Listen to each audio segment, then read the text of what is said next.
got an endorsement in Wisconsin from an anti-Trump Republican, former Congresswoman Liz Cheney, calling the former president unfit to lead. President Harris will be able to unite this nation. Former President Trump reacted, telling Fox, Liz Cheney is a stupid war hawk. All she wants to do is shoot missiles at people. Tomorrow, he'll return to the scene of a crime. He will be back in Butler, Pennsylvania, where he narrowly survived an assassination attempt. Security plans are much different than they were on July 13th.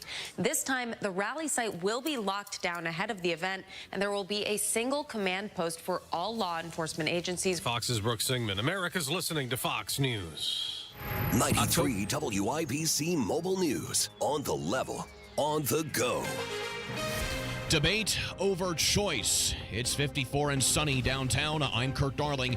Here's what's trending at 9:02. School choice in particular. Republican candidate for governor Mike Braun says you have the final say in your kid's education. So all in all, choice, competition, parents in the driver's seat. Even with school voucher money, which Democrat Jennifer McCormick says should only stay with public schools. Our state constitution is clear. It says to fund common schools, which are determined to be public schools. Both debating on Wish TV on Thursday. More on that debate at WYBC.com. Calling it an attempted murder-suicide. It happened Thursday evening on the far east side along Midhofer. IMPD says they found a man dead of a gunshot wound outside of a home, and they say that he'd shot a woman before turning the gun on himself. The woman survived the shooting. You may have heard about sexual harassment within Indianapolis city government. Donnie Burgess reports the city has chosen its harassment reporting software. Speak Fully is a tool for anyone within city government to report claims of sexual harassment anonymously. Reports can be tracked in real time, and a hotline is always available 24 hours a day, 7 days a week. If you need to report a claim in another language, that's also an option. Speak Fully is being implemented as part of city government's attempt to address harassment concerns after former Deputy Mayor Thomas Cook was accused of harassing women for years.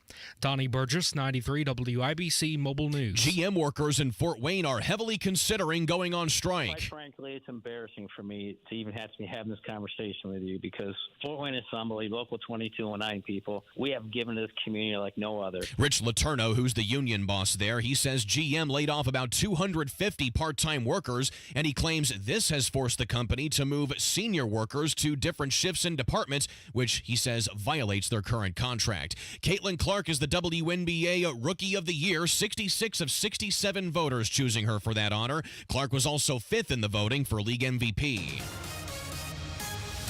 Traffic on the 5s, Matt Baer. All right, Kurt. Crash cleanup continues on the northeast side. It's northbound 465 and I-69 in the express lane. That express lane is partially blocked, still jamming us up back to East 56th Street. The main line is moving unaffected by the crash, but it is slow.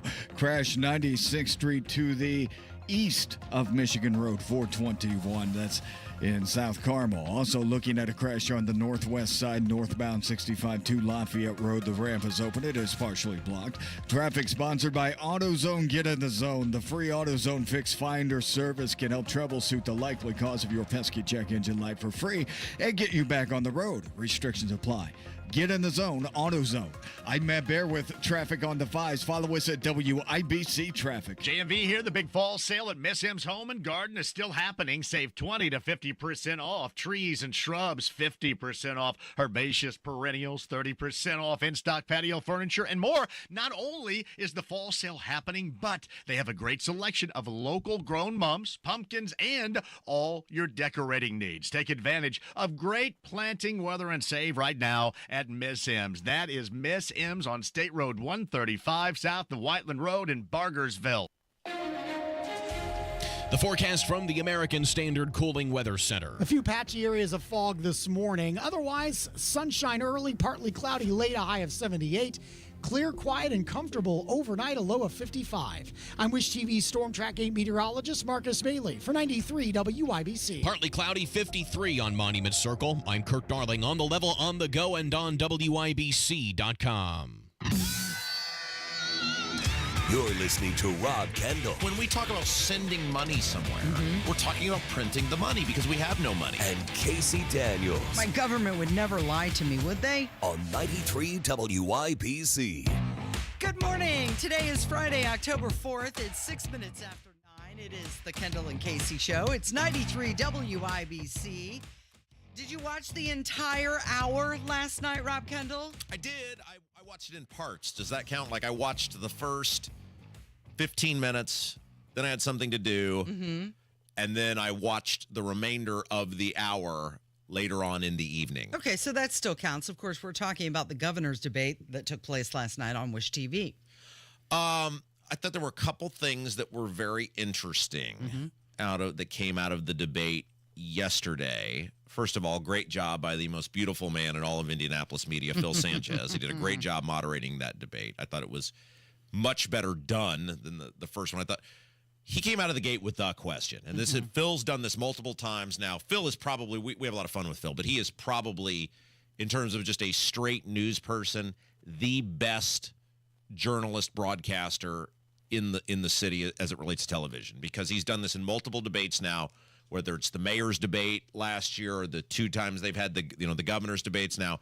He came out, I mean, they Mickey Moused in that first debate on Fox 59, CBS 4 about a whole bunch of topics, and I think it was like 30 minutes in before he finally got to property taxes. Phil came right out of the gate with the question, and we got down to the brass tacks on the issue that people care about, and I thought Braun was not just on that topic, but overall infinitely better in night 2 than he was in night 1. He must have gotten a good night's sleep, because he did have much more energy in this debate than he did in the previous one.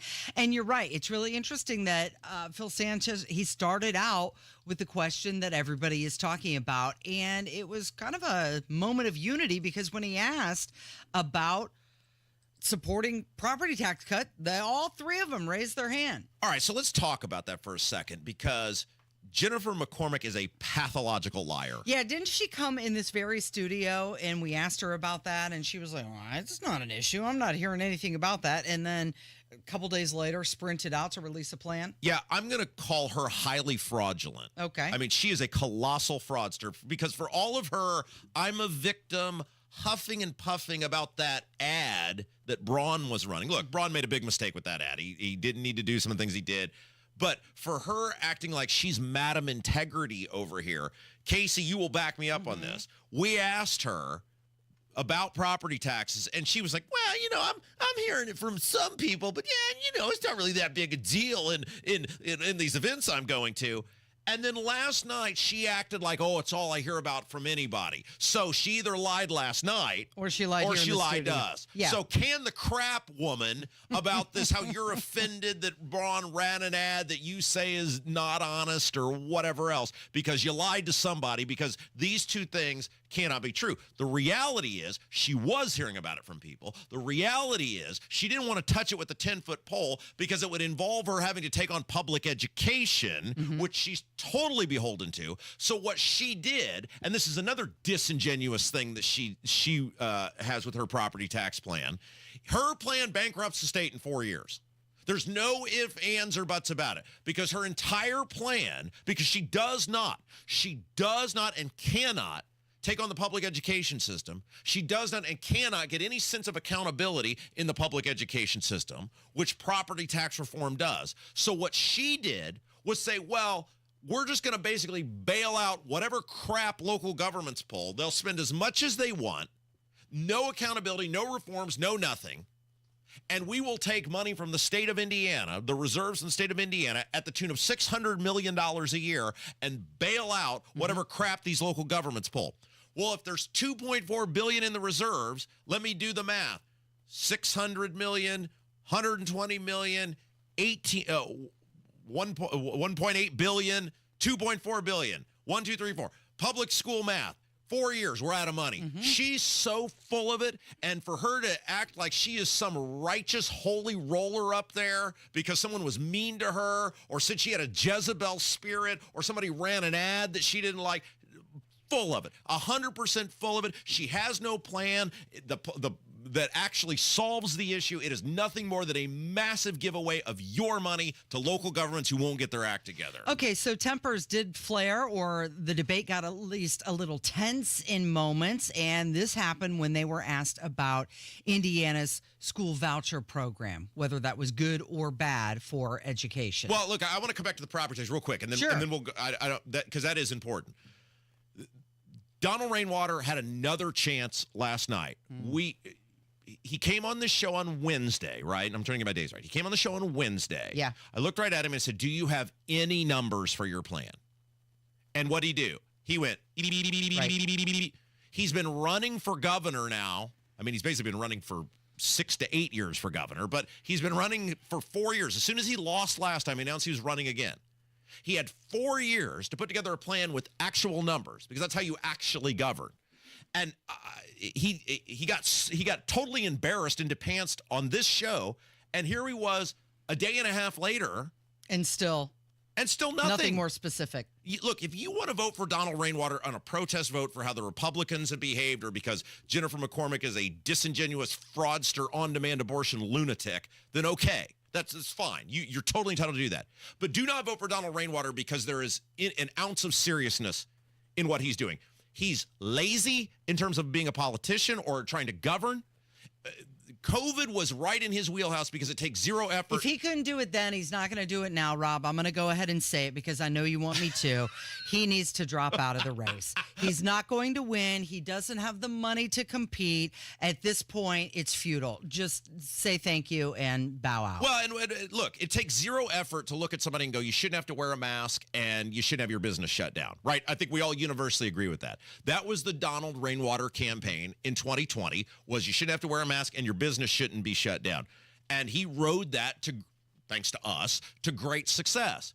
But things like property taxes, you have to put actual effort into, because whatever you do with one thing affects everything else. And I agree with Don in the sense of these local governments are totally out of control and got to be reined in. But just because things like the city of Noblesville spending $36 million on an arena for the Pacers, or that crap they're pulling in Fishers, or $12 million for tennis courts in Westfield, or these towns that are building pools or rec centers or whatever, it doesn't mean that there aren't vital local government expenses that need to be taken care of. Police, fire, roads, water, sewer. All of these things still do cost money, and you have to have a way to pay for them. And he has nothing. And it's an insult to those of us who actually want to get meaningful property tax reform, who actually want to fix this issue, who have actually governed and cut property taxes, that after all this time, he sits up there with a deer in the headlight look on his face anytime he gets asked to provide specifics. Okay, you mentioned it. He's been running for governor for how many years now? And he hasn't improved. So at this point, you can't just stand up there with blanket statements. This is bad. Let's change this. Okay. Be specific. And he's had the time to do the homework and come up with the numbers and hasn't. So let's get to Braun. Is the Braun plan perfect? No. Does the Braun plan get us out of property taxes? No. Can it be better? Yes. But if you are to take, of the 3 people on the stage, the one lady bankrupts the state in 4 years, and it's a total giveaway with no accountability to local governments. Yeah. The other guy has no numbers because it's nonsensical gobbledygook, and his lieutenant governor declared it would be Hunger Games to divide up the money. And then the guy here whose plan isn't perfect, but it does save the average person somewhere probably between $500 and $1,000 a year. It does force the local governments to get their act back together. It does cap the growth. If we're looking at the 3 people on the stage and the 3 plans that they proposed, I'm taking that guy. Do I love Mike Braun? No. Do I have tons of issues with Mike Braun? Yes. But my goodness, Casey, when you look at the 3 people on the issue, his plan is the only one that is A, workable, and B, actually would help people. Well, and I think you also have to take into account it's the one that the legislature will pass. And can we spend a second segment on this debate? I realize we spent this whole thing on property taxes, but I just had to get that off my chest. Yeah. Because and Don asked me a question when we had the question and answers. He said, well, why didn't you point this out when I initially came out with the plan?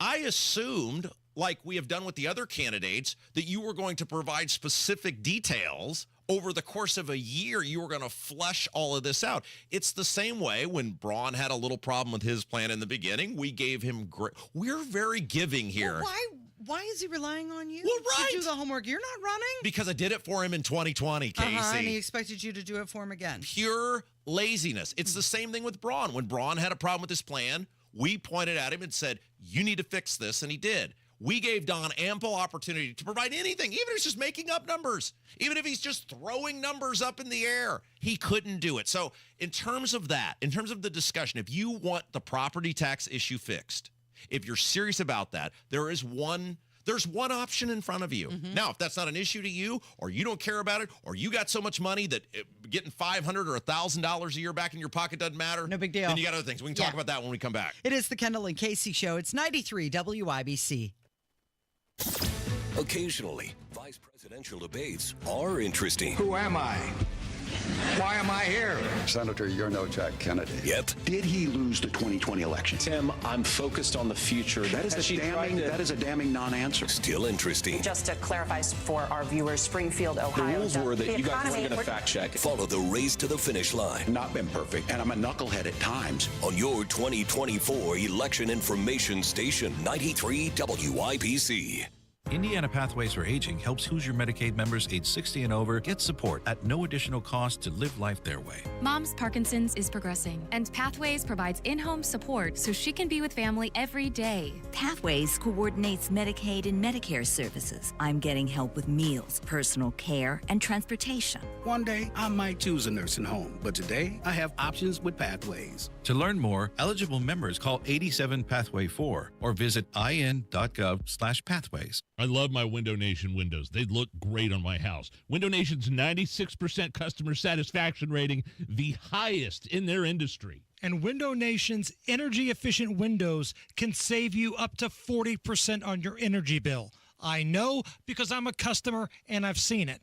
Buy 2 windows, get 2 windows for free, plus pay nothing, no interest for 2 years. 866-90-NATION or go to windownation.com. Did you know you can get your prescriptions for less at your local pharmacy? You can with GoodRx. It's the free app that can save you money on your medications. Just search for your prescription, choose the pharmacy and the price that works best for you, and then show your GoodRx coupon to your pharmacist at the drop-off counter. GoodRx works at over 70,000 pharmacies, including Walmart, Rite Aid, and Walgreens, and it works whether you have insurance or not. It's easy to save. Next time you drop off your prescription, check GoodRx. To start saving today, go to GoodRx.com. GoodRx is not insurance. Hey, John, why so glum? I just got let go. The company's downsizing. This is the 3rd time in the last 2 years. I'm done with this. Have you thought about My Computer Career? I've heard they can train you for a career in IT in just a few months, including cybersecurity and the basics of AI. And you don't need prior training or experience. Now that's a recession-resistant career. Wow, thanks. I'll check them out. Go to mycomputercareer.edu and take the free career evaluation. mycomputercareer.edu. Financial aid is available for qualified students, including the GI Bill. The deals and specials are sizzling hot. It's the Central Indiana Gun and Knife Show this Saturday and Sunday at the Tippecanoe County Fairgrounds in Lafayette. The best dealers in the region will be at the Central Indiana Gun and Knife Show. Just $6 for adults. Kids 12 and under get in free. Must be 18 or accompanied by an adult. Buy, sell, trade. This Saturday, 9 a.m. to 5 p.m. and Sunday, 9 a.m. to 3 p.m. at the Tippecanoe County Fairgrounds in Lafayette. For more info, visit centralindianagunshows.com. The Indiana gubernatorial debate was surprising. It did showcase some moments of bipartisan overlap on some issues. All 3 of them agreed that there needs to be something done with property taxes. I was also surprised that Mike Braun seemed to be open on marijuana legalization. Well, what choice does he have? Yeah. I mean, at this point, you know, and I thought Wish TV did a phenomenal job with that debate last night. Phil and the entire gang out there. Look, there's zero reason there's not medical marijuana in the state of Indiana. When they put that graph up of all those states that have it or that have the medical marijuana, and I think regardless of who wins the governor's race, you're going to see some form of legalization of medical marijuana in the next couple of years in this state. Yeah. Well, Braun said that he was open to it and that it was time to look at it seriously. So maybe that's something they'll do. However, he did say, you know, we'll have to form a committee, that sort of thing. And it sounded more like Jennifer McCormick was like, no, we're ready now. Let's just go. But she also called for a committee. I mean, the reality is if you're going to legalize something in the state, you got to have guardrails around it. And you got to have some form of regulation with it. I mean, it's every other thing has that. And so, you know, you're going to have something. But the state has been dragging its feet on this now for several years.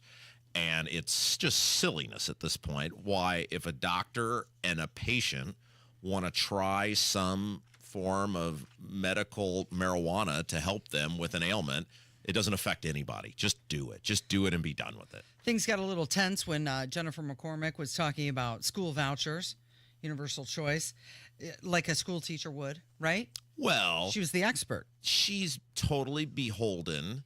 I mean, look, she was a disaster as the public schools superintendent. She was a complete train wreck. Not just education under her, but the way she ran that office. Everything was a disaster under this woman.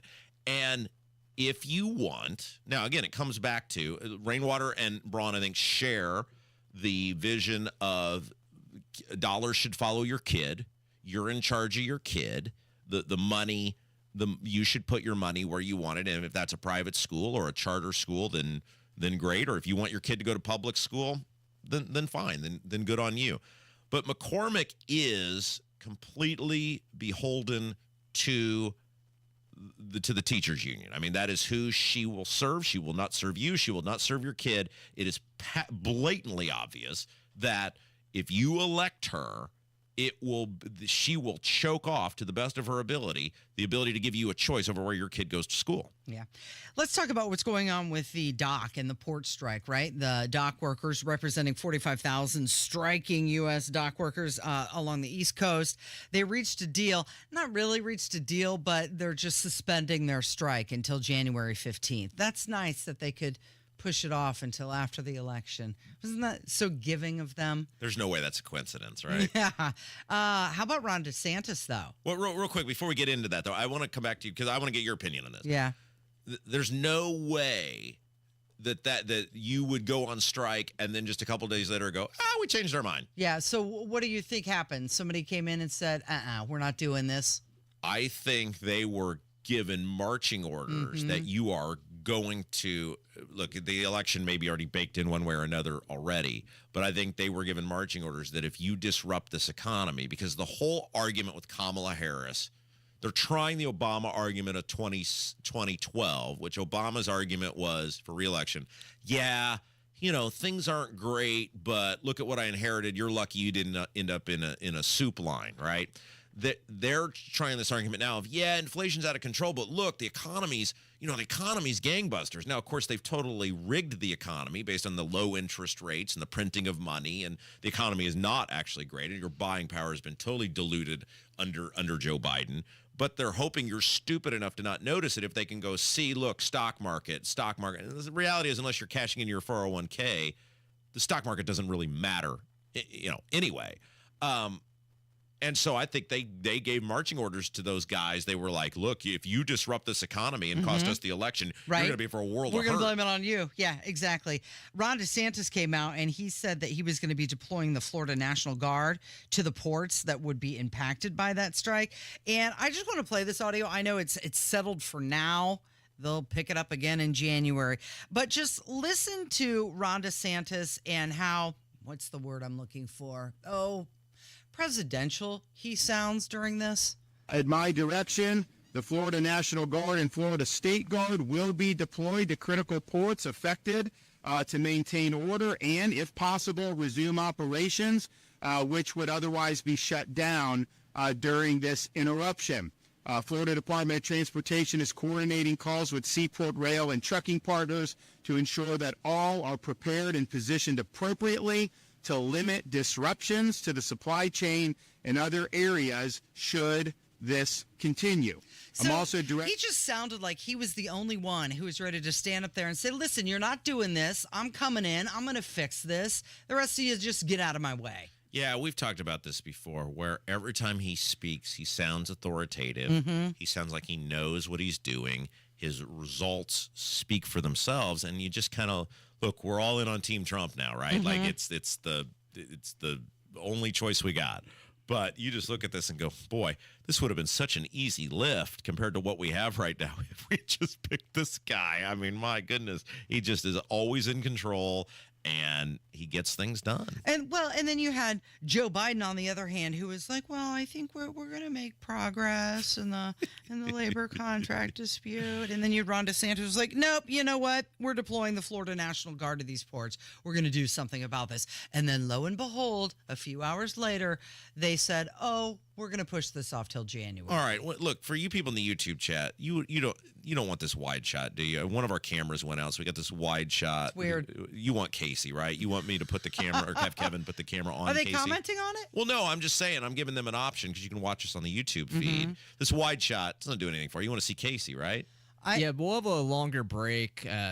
You the gonna next fix break it, will be Kevin? longer, so I'm thinking about fixing it. Yeah, you should. Just put the camera back on Casey. I keep saying we want to put it on Kevin. Nah, nobody wants to see Kevin either. I'm not gonna be talking. People don't want to see dudes. They want to see chicks. So we'll just put the camera on you when we come back. How Okay, about we'll that? fix that. It is the Kendall and Casey Show. It's 93 WIBC. Mecum Auctions returns to Indianapolis October 3rd to the 5th at the Indiana State Fairgrounds. Join us for the fun, fast-paced, high-energy Mecum experience with 1,000 vehicles up for auction. For avid collectors, first-time buyers, and enthusiasts of all ages, Mecum Auctions is for you. Register to bid and buy spectator tickets now at Mecum.com. That's Mecum.com. Hi, this is John Schmitz. Are you frustrated with slow or no response from your elected officials? Your U.S. Congressman is one of those politicians that takes your vote for granted. Let's send a message to all politicians. If you don't meet us out in the neighborhoods, we will vote you out. You deserve better. I'll be there for you. I'm committed to work to preserve your freedoms. A vote for Schmitz will ensure less government interference and more control over your own life. I'm ready to work tirelessly for you. Visit johnschmitzforcongress.com and see how your vote can make a real difference. I'm John Schmitz. I approve this message, paid for by Schmitz for Indiana. As a mom, comforting my family is what I do best. Vicks Vapor Stick provides soothing, non-medicated Vicks vapors in an easy-to-apply stick. And it dries fast, so there's no mess. I use it to comfort myself and my family. Thanks, Mom. Vicks Vapo Stick, soothing comfort for the whole family. And when you need more comfort for yourself, try Vicks Vapo Shower Max for steamy Vicks vapors. Use as directed. Vapo Stick for use ages 4 and up. Vapo Shower Max use for adults only. Experience the captivating musical journey with Celtic Thunder in their brand new show, Odyssey. Join Damien McGinty, Emmett Cahill, Neil Byrne, and Ronan Scollard as they explore a fusion of traditional and contemporary Celtic music, a mix of great new songs and beloved fan favorites. In Odyssey, Celtic Thunder continues their musical evolution. Thursday, October 10th at Old National Center. Get your seats now at livenation.com. If you need health coverage due to a life change, healthcare.gov is here for you.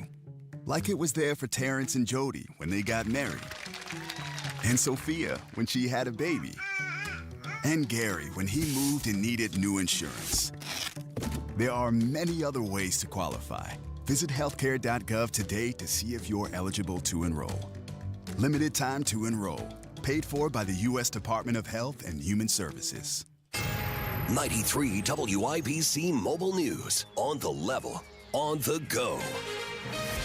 It was a bad one. Radar is clear, partly cloudy, 55 on Monument Circle. I'm Kirk Darling. Here's what's trending at 9:30. In a week since making landfall, Hurricane Helene is now the most fatal storm to hit the U.S. mainland since Hurricane Katrina. Experts put the number of people dead at least 215, with more than half of those killed in North Carolina. A student loan forgiveness plan being pushed by President Biden is back on hold. Fox's Jared Halpern. A federal judge in Missouri put a hold on President Biden's student loan cancellation plan shortly after another judge in Georgia allowed an injunction to expire. District Court Judge Randall Hall ruled Georgia does not have legal standing to challenge the executive order. However, he transferred the case to Missouri, arguing that state does have clear standing. Missouri Federal District Court Judge Matthew Shelp then granted an injunction, again blocking the forgiveness plan from moving forward. At the White House, Jared Halpern, Fox News. Amazon's getting ready for the holiday season by hiring more employees to help cover the volume. The online retailer says it's looking to hire 250,000 employees nationally for full-time, part-time, and seasonal positions. Your opening bell report on 93 WYBC brought to you by Absolute Wealth Management, LLC. Stocks are trading much higher after some big declines this week. The Dow was up 252 to 42,576. The NASDAQ up 252 to 20,242. And the S&P 500 is up 47 to 5,796. I'm Kirk Darling on the level, on the go, and on WYBC.com. Are you concerned about rising property taxes? My name is Donald Rainwater, Libertarian candidate for governor. My plan would limit your property taxes to 1% of the purchase price of your property. It would never increase, and it would end once you've paid for 7 years. To learn more about my plan to make Indiana government less taxing, go to rainwaterforindiana.com and watch the televised gubernatorial debates this October. My name is Donald Rainwater, and I approve this message, paid for by Rainwater for Indiana. Getting quality employees to fill positions in your company is essential, but finding those people can be a major hassle, unless you use ZipRecruiter. ZipRecruiter makes finding quality people a breeze. And right now you can try it for free at ZipRecruiter.com/free. With ZipRecruiter, one click sends your job to hundreds of top job sites. But more than that, ZipRecruiter's advanced technology identifies the candidates with the skills you need, sends you a list of great matches to review, then actively invites them to apply for your job. And the results speak for themselves. 4 out of 5 employers who post on ZipRecruiter get a quality candidate within the first day. That's right, the first day. Now you can focus on your business and let ZipRecruiter do the work finding the best people for you. See for yourself. Experience the ease, efficiency, and power of ZipRecruiter for free. Just go to ZipRecruiter.com/free. That's ZipRecruiter.com/free. ZipRecruiter.com/free. Go now to bwindow.com and receive $400 off per window and $250 off any patio or entry door, plus 2.99% financing. Okay, close your mouth and take a deep breath in through your nose. So the way it's supposed to be is that you should be able to breathe easily. You shouldn't feel constrained. What it should feel like is air briskly flowing freely through both nasal passages, day and night. And if not, there's a problem. And it's a don't know what your problem really was until you got it fixed kind of problem. You're living with it. I mean, you're tired a lot. It might give you headaches and sinus pressure, but you're living with it. Yeah, you sound like almost every patient we help until we get their problem fixed. And then you hear them saying, why would I put up with that?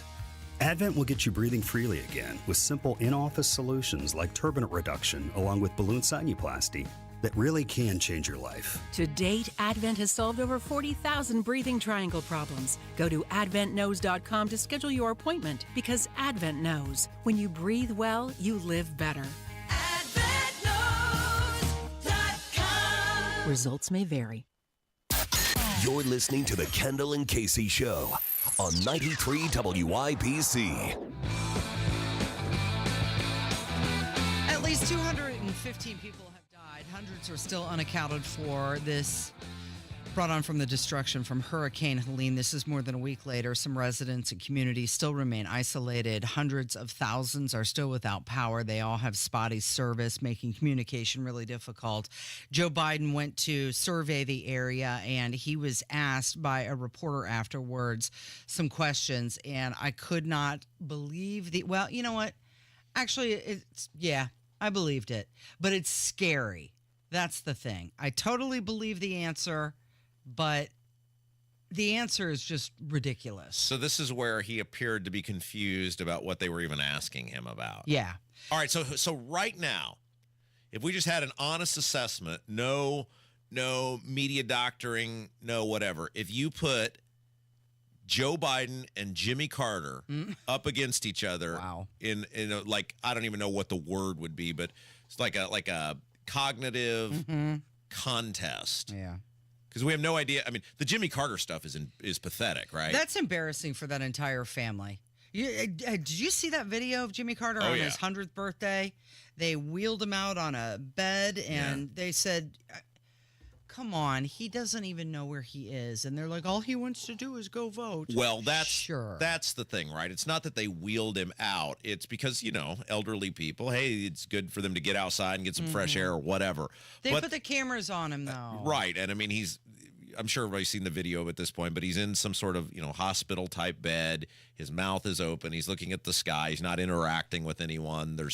He's clearly does not have long to live, which the guy's lived 100 years. I mean, it's not like he's getting a bad bargain at the, table of life here, but it's like they're running him out like he's only living to cast his vote for Kamala Harris. Yeah. It's like, yeah, you lived 100 years. Your longtime wife has recently passed away. Yeah, you're just hanging on by a thread to vote for Kamala. It's this typical pathetic stuff the Democrats do so often. But if you do we have this audio of Biden? Yeah. Do we have this audio? So he gets asked about something related to the hurricane. The question was, well, let's just play it. Yeah. Here we go. What do the states in the storm zone need, Mr. President? Okay. What do the states in the storm zone, what do they need after what you saw today? Oh, in the storm zone? Yes, sir. I'm wondering what storm you're talking about. They're getting everything they need. And they're very happy across the board. What do the states in the storm zone need after what you saw today? What? The storm zone. Oh, the storm zone. I didn't know which storm zone you were talking about. Oh, yeah, they're very happy. They're getting everything they need. So shall we just pick it apart like verse by verse, shall we? Yeah. What possible other thing could they have been talking about? What Let's other start with storm that. zone are, yeah, exactly. It will probably be, when all said and done, the most damaging, maybe not in terms of loss of life, but in terms of actual monetary damage, the most destructive storm, although it may end up being with loss of life, the most destructive storm in the history of this country. And he's acting as though he's confused what he's being asked about. Storm zone? He was just there. They're asking him response of a place he just visited. Helene is going to be like the deadliest mainland hurricane since Katrina. Yeah. Okay, so that's the first part. So he has no idea with arguably the most deadly storm in American history what they're even talking about. All right, can you read through that again? And he says, "Oh, the storm zone. I'm with what storm zone they're talking about." He's not even speaking English. Right? It doesn't even. He's doing a classic Biden. He's doing the classic Biden where he's putting words that don't go together in the form of a sentence. I'm with what storm they're talking about. Right. Okay. You're with them. Like, what? You're rooting for them? You know the thing. What is that? You know the thing, Casey. And then he says, "Oh, yes, they're getting everything they need." Okay, let's stop right there. Clearly, they're not, based on the fact that the thing is, people are still dying. They're still finding deceased people. The areas have been washed away. You have people begging for stuff, and Kamala Harris is like, well, I'll give you $750 if you can prove it. How offensive is that? And you know what? Let's talk about that for a second, because she went on TV, told reporters, told the world, just go apply for the $750. You're talking about people who have zero electricity, no cell service. Get on your cell phone. Right. How are they going to go apply? They don't have cars to get anywhere. Well, they're isolated, but go apply. Well, I told you this must have been 16 when the hurricane hit North Carolina, about how we went through that, and the process by which isn't like there's some person there who hands you money. Like, there's a whole process. And then I said the craziest thing about it was we went through the process, and then we kind of were like, we can just do this ourselves, and then we don't want to get money, and then like, you got to produce all the receipts. We're like, we just don't want to touch the money, so we're not responding to it. They kept calling for months. Like, they were just like, would you like your whatever amount of money it was? And it's like, no, we have kept telling you we already did it ourselves because you people are so inept. And clearly she has no idea how the process works. It's not like they're just going to hand you, and even if they gave you $750, what would you do with it? Everything's gone. Right. There's nowhere to go with that money. Other than to light a fire to keep yourself warm, what would you even do with $751 bills around there? There are no, in many cases, grocery stores or places to buy anything. Well, and that's what they're saying. It's the money's not even the problem. It's the supplies, like water. Yeah. Water. And he goes on to say, Joe Biden, that, everybody's very happy. Yes, they're thrilled. Okay, those people who are trying to apply, and now there's been reports that they're getting turned down because they have homeowners insurance. Where's my neighbor Harold? I don't know. Nobody's heard from him for 3 weeks. He probably washed away in the flood. Everybody's very happy, Casey. Mm-hmm. And now you've had over $1 billion for migrants over the past couple of years. And now FEMA saying that they're out of money. Okay, so let's talk about this for a second, shall we? So if you're not aware of this, FEMA has come out and said, we cannot help these people. We're out of money. And so the natural response would be, well, this is kind of the first major hurricane that's had a profound impact. I'm not saying there haven't been other storms, et cetera, but in terms of like a national thing where everybody's like, oh my gosh, where would all our money have gone? Because you are the federal emergency management, right? The emergency management. So if this is kind of the first big major emergency this year, where did all the money go? And where did the money go, Rob? Yeah, because if emergency management, here is the emergency we need you to manage. And it has come out that a huge portion of the money has gone to house and give a somewhat quality lifestyle to illegal immigrants in this country. Now, so they blew all the money on illegal immigrants. They can't help the American taxpayers who need it. But the Congress now is like, well, we got to reconvene a special session to approve the money. So there's going to be no accountability. They're just going to give the money away, which these people should have money to help them. But the Congress isn't going to be like, no, screw you guys. We're going to cut something from over here because you guys blew it and ensure this doesn't happen because this crap happens all the time. No, the Congress wants us, let's just print some more money and make everything more expensive for everyone else because FEMA gave it all to illegal immigrants. FEMA gave $20 million to San Diego to open a welcome center for illegal immigrants. A welcome center, not even to house them, but a welcome center. And by the way, not that this in the grand scheme of things matters, but it does. I guess it does. I mean, it's not a front and center priority. Like, how do these people even vote now? Oh, well, that's a whole other issue, isn't it? Like, where do they go? What do? They've been displaced. It's a swing state. Like, what do the people in Tennessee probably doesn't matter as much in terms of the results of an election, but like, where do they? I saw a video last night of a guy who's like been without power since it happened, and he's boiling water. He's like, okay, I've pretty much got just a handful of clothes. So I'm going to go take my clothes down to that creek and start washing my clothes out in the creek while he's boiling water to drink. And what? He's going to go vote? Yeah. Oh, no, he's just trying to survive. Well, here's what's super interesting about that neck of the woods, and obviously I know this area well. I used to drive right through it every other week for 2-3 years and got to know these areas very well. Asheville is actually super liberal. The actual the population center of this. Now the areas around it are not, right, but the actual Asheville. And so, again, politics is the last thing that matters, but from a pure dynamics of how do these people go, how do they participate, and as morbid as this sounds, we do actually care about this because if North Carolina goes one way or another, it could tilt the results of the presidential election, which affects the entire country. Yeah. So Donald Trump was in Michigan, and he was slamming Kamala Harris for wasting billions of FEMA money on illegal aliens. Kamala spent all her FEMA money, billions of dollars, on housing for illegal migrants, many of whom should not be in our country, including $1 billion for gift cards for illegal aliens and putting them up in luxury hotels with a gift card to welcome them to America as our veterans are sleeping on the sidewalks below those hotels and they're being walked into luxury hotels. So Biden is blaming Congress for the victims of the hurricane not having what they need, although he told that reporter that they had everything they need and they're all just very happy. And then Pete Buttigieg just came out yesterday and was telling people to stop using drones to help victims. And I also saw somebody saying that you have to fill out a, paperwork if you want to help people. Like, we can't take your help unless you apply to be a helper, a volunteer. What? I know I've told this story multiple times, but we have new listeners all the time about that guy when the hurricane hit in 2016, who was, kind of lived off the grid. He took care of himself. They were trying to give out, put people in hotels, and he's like, I don't need a hotel. I don't need your money. I just need 2 cans of paint. Right.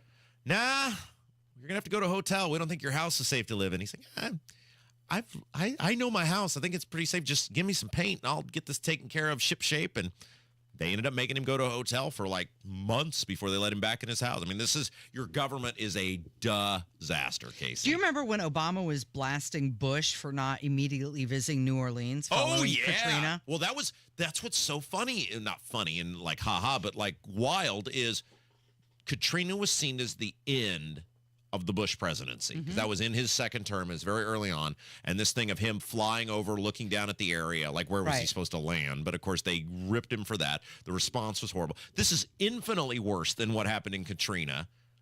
And you're not hearing anything from the media about it. Not a word. Bush was looking at things after 3 days. Biden, it took him an entire week. And when people talk about how the mainstream national media is totally in the tank for the Democrats, they're nothing but an arm of the Democrat Party, this is the stuff we're talking about. Look, Katrina was bad, but first of all, it was bad because of the locals and how corrupt the locals were, and they didn't put the money where it had been allocated, which is why the devastation took place. But even if you want to say Bush blew it on Katrina, okay, fine. This is way worse than that. And you're not hearing anything from the mainstream national media. It is Kendall and Casey on 93 WIBC. The victims of Hurricane Helene need our help. Go to salarmy.us/Indiana EDS. That's salarmy.us/Indiana EDS. From the Salvation Army and WIBC. Transform your home with Galaxy Concrete Coatings. Say goodbye to cracked, stained floors and hello to durable, stunning surfaces that last. Their cutting-edge technology ensures a beautiful finish every time, and you get to pick out from their many colors. Upgrade your home today like I did. Galaxy Concrete Coatings. They're for garage floors, driveways, pool decks, and patios. They come with a lifetime warranty and one-day professional installation. Call now for a free estimate. 877-417-0635. They're also online at galaxyconcretecoatings.com. Hoosiers need a fighter to protect our jobs and our values. I'm Todd Rokita, your Attorney General. I fight for you, and together we win. Suing Biden because he's opened the border to illegals who are killing us, harming our kids, and driving up our taxes. Stopping federal bureaucrats who kill jobs and jack up our electricity prices with their failed Green New Deal that does nothing for our air and water. Keeping criminals behind bars where they belong. Recovering millions of dollars from welfare theft, fraud, and from opioid drug manufacturers, all to protect your health and your tax dollars. Creating the Parents' Bill of Rights so you can protect our kids from those trying to corrupt them while you're at work. Successfully keeping boys from competing in girls' sports and defending, of course, our pro-life values. And the Gun Owners' Bill of Rights so you can defend yourself and your family. I'm Todd Rokita, and with your vote this November, we'll keep fighting and winning together. Paid for by the Todd Rokita Election Committee. Denny Smith here. The big fall sale at Sundown Gardens is still happening. Save 20 to 50% off trees and shrubs, 50% off herbaceous perennials and pottery. Take advantage of great fall planting weather and save 20 to 50% on trees now at Sundown Gardens. The nursery's full of great selections and the greenhouse is bursting with great local grown mums, pumpkins, and all your needs for fall decorating. Sundown Gardens is located at 186th Street and Spring Mill Road in Westfield. SundownGardens.com. Hey, don't take your eyes off the road, just listen. What you hear right now? Your customers hear it too. Get your message heard. Text BUSINESS to 71007 now. Get results with Radio 1. You want to listen all day to WIBC, but you don't always have time. Don't worry. There's a podcast for that. The WIBC Mashup. Daily highlights from your favorite hosts, Tony Katz, Kendall and Casey, and Hammer and Nigel. Subscribe wherever you get your podcasts. What? Why? How could you not lead the show with that? Well, because it just happened so quickly. Okay, so... Good job with the Jackson Brown, Kevin, by the way. Yeah. It's Kendall and Casey show. I'm Rob. Casey's here. Kevin thought I wouldn't notice. But How did you not lead? And you just casually mentioned it during the break. Yeah. Okay. So it happened last night, and that's why I guess I don't know. It's vacation season here at the radio station. Is it? Where all the little hosts take a few days off here and there, right? Yeah. I think next week Hammer and Nigel are off for a few days, and I'm gonna be off for a few days. And the kid moved to the East Coast, and you knew about this, although you acted surprised about it. You did know that Monday, Tuesday, and Wednesday of next week, I'm going to be off. Wait, now you said Monday and Tuesday. Now it's turned into Monday, Tuesday, Wednesday. No, it's always been Monday, Tuesday. You literally, Kevin, she just sat right here and said, at the start, I'm off Monday and Tuesday. And I said, I don't listen when you tell me things. So just. Oh, well, we were talking about scheduling an interview for True Crime Tuesday. Right. So I think that's why she said she's that. Like, I'm off Monday and Tuesday. Well, because Kevin was trying to schedule it Monday or Tuesday. Yeah. Because True Crime Tuesday. Look, and I said, I'm off Monday and Tuesday. I did know that I'm you off were Monday, off Tuesday, and Wednesday, Wednesday. As I proved yesterday on the morning show, I can be brilliant half-assing this show by myself. I know can you be can. brilliant half-assing this show with you. I'm going to do the same thing and entertain the people regardless. So you're not going to be here Monday, Now it's Wednesday? And Wednesday. Ah, jeez. But wait a second. You can entertain and you can do it all by yourself, but when you find out I'm going to be gone, oh, geez. Well, here's the problem. They always stick me with someone, and then I got to cater the show to that person. Right? And so you mean you actually have to work and put the template together? But the point of all this, we're bearing the lead of the Yeah, story I know. here, We'll which get is to it. What are you doing this weekend? Okay, so we're driving to the East Coast again, like we just did a few weeks ago. But as we drive through, we drive through Pennsylvania. Yeah. And we had talked about maybe, we'll leave today when we get off the air and we'll spend the night in the Pittsburgh area. And I said, we have to go troll Permane Brothers in Pittsburgh.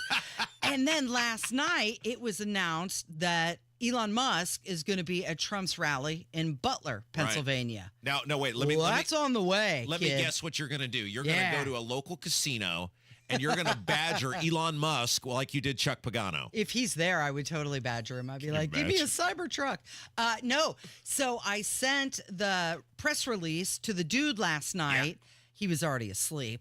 And when he woke up this morning, and as I was on my way out the door, I said, Butler, what do you think? And he goes, you want to? And I said, yes. So you're going to the Trump rally in Butler, Wouldn't that be awesome? Yeah, it's on the way. Now, we're going to be right there. And you got to get tickets for this, right? Well, that's the thing. I got to look into it when we get off the air here. Oh, I think you should probably get on that, not wait till we're done. You should probably do that now because I'm guessing that's probably pretty Strixville on who they're going to let in. I don't know. They try to kill you somewhere once. The next time you come back, they're usually a little more guarded on. High security? Yeah. Yeah, but Elon Musk is going to be there with them? Yeah, you got to go. Yeah, you need to not wait. You need to, as soon as this segment is over, you need to get those tickets because that would be great for our show. I know. Aren't you a little nervous?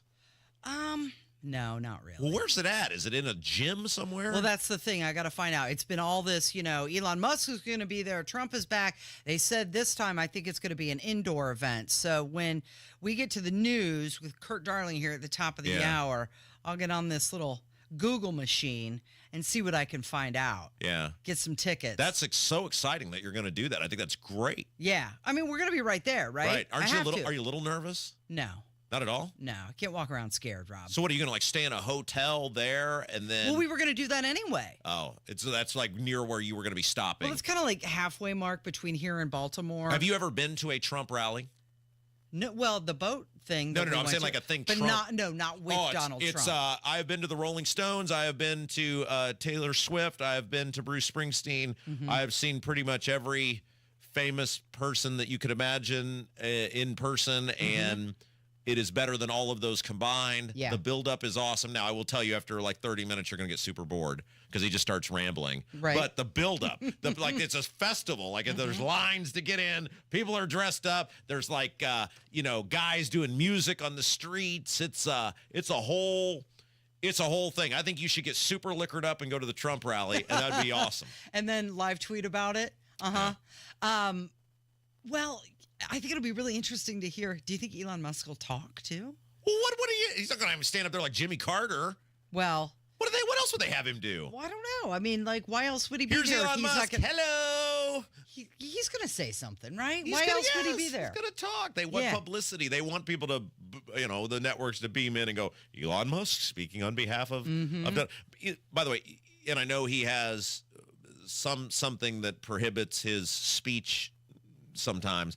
He's not a very dynamic speaker. No, not as much as Trump. I mean, for being arguably the world's Smartest guy, smartest man and richest man and greatest entrepreneur or whatever, he's pretty uncompelling when you hear him speak in person. Yeah, so you know that we do that all the time. We just take off and go somewhere. So you are the exact opposite so many ways of me. Like I never leave my house. You don't leave your bubble. I never go anywhere. And I'm like, let's go. You are always. Yeah, let's go. So we're gonna be right there. I figure we have to. I love this. Yeah, we totally have to.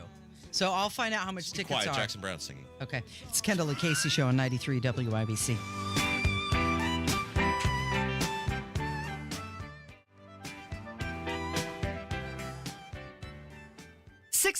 $16,500. $16,500. Is that how much money you're about to give me, Casey? That's how much money it could cost the average American couple every single year if the Social Security Trust Fund runs out of money. Multiply that by 10 or 20 years, and it's hundreds of thousands of dollars. That's why it's critical you have the right strategy to file for Social Security. Discover how you could wring every nickel out of your benefits with a free, customized Social Security analysis from Bill Demery, your retirement guy in Indy. We know and trust Bill, and you can too. If you've saved more than $200,000 and have not filed for Social Security, schedule your free analysis now by calling 317-932-9912. This free analysis could help you wring every nickel out of your benefits that are rightfully yours. Call 317-932-9912. 317-932-9912. Tire Discounters announces our latest breakthrough, TD Chat BS. This software allows us to detect untruths, deceptions, and even outright lies. Let's listen in as we call a local car dealer. Hi, I drive your model of auto or truck. I need servicing. Oh, that's great. You should always call the dealer for service to make sure your warranty stays intact. Untruth. Excuse me? I can attend at Tire Discounters for all services, No, even but- for all manufacturers' scheduled maintenance. Warranty not affected. But it's only us dealers who really know our own models. Deception. Tire Discounters technicians are certified experts for all makes and models. Okay, maybe. How many dollars do you charge me for? As few as Tire Discounters? We are not that much more. Outright lie. Ending call now. Bye. No, but- Adios. Aloha. Hasta la pasta. Right now, save up to $250 on Cooper tires, and Shocks and Struts are buy 3, get 1 free. Jennifer McCormick backed Hillary Clinton for president. And when McCormick was in charge of education in Indiana, our schools ranked at the bottom. She even opposed school choice. Then McCormick backed Joe Biden for president and supported his $1 trillion spending scheme that caused all the inflation. Now she runs for governor on a plan that would increase your energy bills, create a new office of environmental justice, and ban gas stoves. Jennifer McCormick, hopelessly liberal. This is Mike Braun. Here's my plan for Indiana. I'll enforce immigration laws even when the federal government fails to act, keeping our streets safe and secure. And my plan lowers more costs. I'll cut property taxes, reduce energy bills, and expand parental choice and school voucher programs. Indiana needs strong leadership. We can get it done. Mike Braun, governor. Paid for by Mike Braun for Indiana. October is Cybersecurity Awareness Month, and LifeLock is here to elevate your protection game. Using the same simple password across all your accounts, that's risky. While updating your passwords to be more unique is a good start, true peace of mind comes with LifeLock. LifeLock doesn't just alert you to suspicious activity, but monitors for more uses of your personal info and will fix identity theft issues that arise, guaranteed, or your money back. Secure your identity today with a 30-day free trial at LifeLock.com. Use promo code NEWS. Terms apply. Coming up in 2 minutes, what the Democratic candidate for governor has to say about how much you're paid, plus what Hoosiers are witnessing out in North Carolina as they help with the recovery there, and where Jonathan Taylor is on his return to the Colts lineup. I'm Kurt Darling. That and more coming up from the Technology Recyclers studios after Fox News Radio. You're listening to 93 WIBC, WIBC HD1 Indianapolis. It's 10 o'clock. A surge in hiring in September. I'm Dave Anthony, Fox News. Much more than the month before and much more than predicted. Employers stepped up their hiring last month. More jobs were created, 254,000, easily topping the 150,000 expected. And the unemployment rate declined to 4.1%. That's Fox's Janika Sola. August hiring also revised higher by 17,000 jobs. President Biden calls it good news, touting in a statement, wages are growing faster than inflation and interest rates are falling, but he adds we have more to do to lower costs. There's also a positive reaction to the report on Wall Street, the Dow up 174 points. It's been a week since Hurricane Helene hit Florida first, but the damage has spread far and wide. Honestly, it's breathtaking, and it's really sad to see just how devastating this flood was to this area. Fox Weather's Brandy Campbell in Asheville, North Carolina. Urban Search and Rescue, their teams, they are out. I'm told they're doing a second sweep through this area looking for people. Hundreds remain unaccounted for. The storm is already blamed for at least 220 deaths in 6 states. Israel keeps hitting Hezbollah targets in Lebanon a week after killing the Iran-backed group's leader. But we are still waiting on Israel to respond to Iran's massive ballistic missile strike on Tuesday. And this morning we heard from the other side with Iran's supreme leader, Ayatollah Ali Khamenei, speaking before thousands in Tehran during a rare Friday sermon. Take a look at this video. He said several notable things, among them calling on all Muslim nations to unite against Israel. He called that ballistic missile attack legal and legitimate. Fox's Nate Foy from Tel Aviv on Fox News Channel. The Supreme Court starts its new term Monday, and the justices have just agreed to consider a new case, a legal battle over nuclear waste storage, a challenge to a federal license given to a private company to store spent fuel at a dump in Texas. America's listening to Fox News. 93 WIBC Mobile News. On the level, on the go. Getting you paid. It's partly cloudy and 61 on Monument Circle. I'm Kurt Darling. Here's what's trending at 10:02. Democratic candidate for governor Jennifer McCormick says that she would push for wage growth initiatives if elected. She says Indiana's wage growth has been among the worst in the country over the last decade. That is a direct reflection of 20 years of one-party rule who don't want to police themselves and who do not want to help Hoosiers. So we've got to get those wages up. She, Republican Mike Braun, and Libertarian Donald Rainwater all debated on Wish TV Thursday night. Read more about that at WYBC.com. An attempted murder-suicide, only attempted because police officers were close by on the Far East Side Thursday evening. Luckily tonight, our officers were only a minute away. They did not hear the shots, which is strange, but they were only a minute away and were able to get here in time. Captain John Arvin with IMPD. He says a man shot a woman and then shot himself. The man died, but the woman survived and is at the hospital recovering. Indiana Task Force 1 helping with the cleanup from Hurricane Helene in North Carolina. Unbelievable the amount of damage. You know, houses completely gone. They're not even anywhere near the foundation. So a lot of damage, cars, mudslides, trees, everything you can think of. Task Force 1 leader Jay Settergren. A doctor from Crown Point is going to prison for healthcare fraud. Harrison Silcox. Johan Farley, a physician who ran an addiction treatment practice out of Maryville, is accused of robbing Medicaid Medicare out of more than $550K.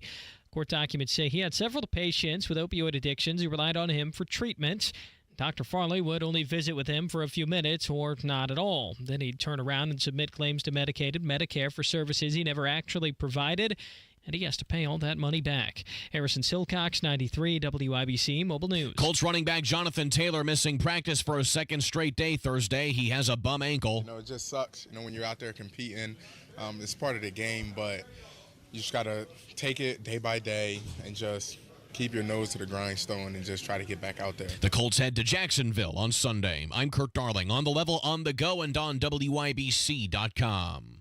Life insurance is one of those things that just about everybody needs, but few people actually have. Hey, if you die unexpectedly without life insurance, guess what? You'll leave your family with even a bigger mess. Life insurance will help replace your family's income. It'll help cover burial expenses. Life insurance can even help pay off debt like credit cards and medical bills. Life insurance can even pay for college. And if you own a business and you die, life insurance can help your business from collapsing. It can even help cover estate taxes. Life insurance has never been more affordable and needed. Plus, you can always shop around even if you have a plan and save some money. So call the Life Insurance Quote Line right now for free pricing information. 800-917-8730. 800-917-8730. 800-917-8730. That's 800-917-8730. You're listening to Rob Kendall. When we talk about sending money somewhere, we're talking about printing the money because we have no money. And Casey Daniels. My government would never lie to me, would they? On 93 WIBC. Good morning. It is Friday, October 4th. It is 5 minutes after 10. You're listening to Kendall and Casey on 93 WIBC. So it's been a 48-hour marathon of debates, and more than that if you include the vice presidential debate in there.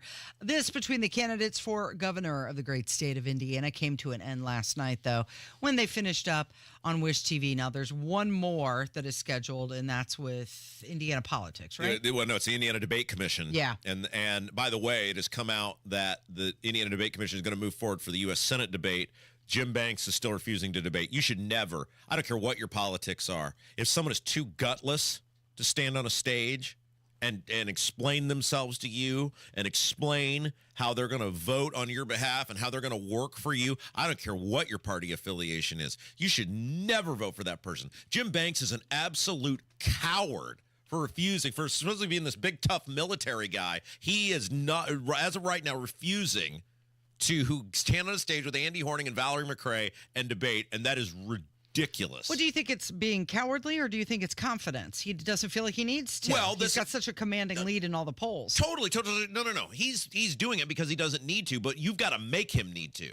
I mean, that's pathetic that a guy feels so confident that you're not going to care at all about what he says or does, that you think that person's going to be accountable to you if they won't even stand on a it's an hour and there's two other people. You got to talk for like a combined 20 to 25 minutes, and he's not willing to do that? No way. I would never, ever vote for somebody who would not debate his opponent. Okay, so one big difference between last night's governor's debate and the one on Wednesday night was that this one featured Donald Rainwater. Yes. He didn't qualify for that first debate. Last night he was there. Do you think that added or retracted from the overall debate experience for you? Well, I think Rainwater being there made Braun better, because I think Braun might have got a warning that Rainwater's going to come in there like a kamikaze pilot, and if you don't step up your game enough there, Mr. Snoozefest, he's going to run over you. And I thought Braun did a much better job last night than he did the first night, and I think he was a little more ready to go, and I think he played it a little less safe, and you got some more kind of details on what he wants to do as governor. McCormick said that Did you watch it? I watched part of it. Yeah, I mean, after like the first 20 minutes. I was, after the vice president debate and the one the previous night, I was kind of like, okay. And I did see, I felt like you, that Mike Braun performed better than he did on the first one. So after I saw that, he had a little bit more spunk, a little bit more energy. I was kind of like, okay, he's a little bit more back on track. Yeah, here's what's interesting about the Democrats. And they really, I mean, I know they listen to the show and I know they want to hate me, but you should really listen to what I'm telling you. They are dug in on abortion.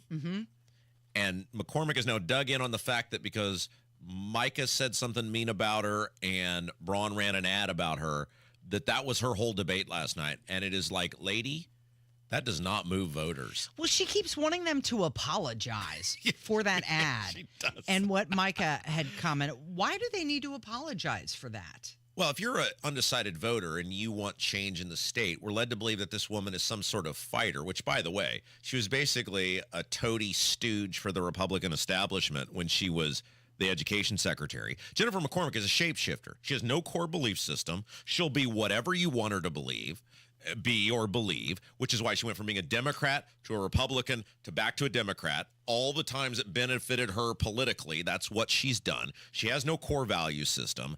And for her to act all offended, you're led to believe she's going to be some sort of fighter who she's going to take on the big mean men in the General Assembly. But her feelings were hurt. Yeah, she spent 2 debates whining that Micah Beckwith said she had a Jezebel spirit.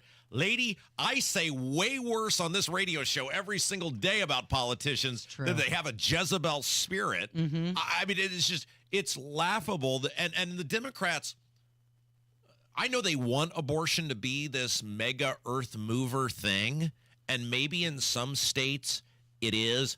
But here's the reality on abortion in Indiana. Indiana is a more pro-life state than most states. But even the people who don't believe in the Indiana abortion law, they don't care enough about it to make it a reason that they vote. Because here's the reality. It's been the law 2 years. Women are not dying in the streets. As much as Jennifer McCormick apparently wants them to be dying in the streets, as she professed at the first debate that women were dying. Who is dying? What? No, it's not happening. The calamity is not ensued. Mass hysteria is not taking place. You may not like Indiana's abortion law. You may be so wed to women being able to do whatever they want to babies whenever they want to do it, but it doesn't move the average person. And the Democrats have used a lot of valuable real estate in terms of television time and resources, going all in on this abortion thing, and it just doesn't. The Fox 59 poll and the Indy Politics poll both showed it's like way down the list. People either are pro-life, which many of them are, or if they don't agree with the abortion law, they're not voting on it because they don't affect them. It doesn't affect them, and the Democrats cannot get it through their head that it's just not this thing that they want it to be. And isn't it interesting that Jennifer McCormick keeps coming back to that ad and the whole Jezebel spirit thing? I think she's trying to, again, paint the Braun Beckwith ticket as extreme. And that's her way of doing it. Well, she has nothing to offer the people of this state. She was a disaster as the state superintendent. By the way, totally put up, supported, and invented by Holcomb Hupfer Establishment Incorporated. If that's who she was created by, because they didn't want a conservative being the state superintendent. So they pushed her across the finish line at that convention. She has no big original ideas. She has no thing that's going to make your life actually better. The things that she does that might actually help you are going to crush you in the end because they're mass giveaways with state money to bail out local governments who won't get their act together.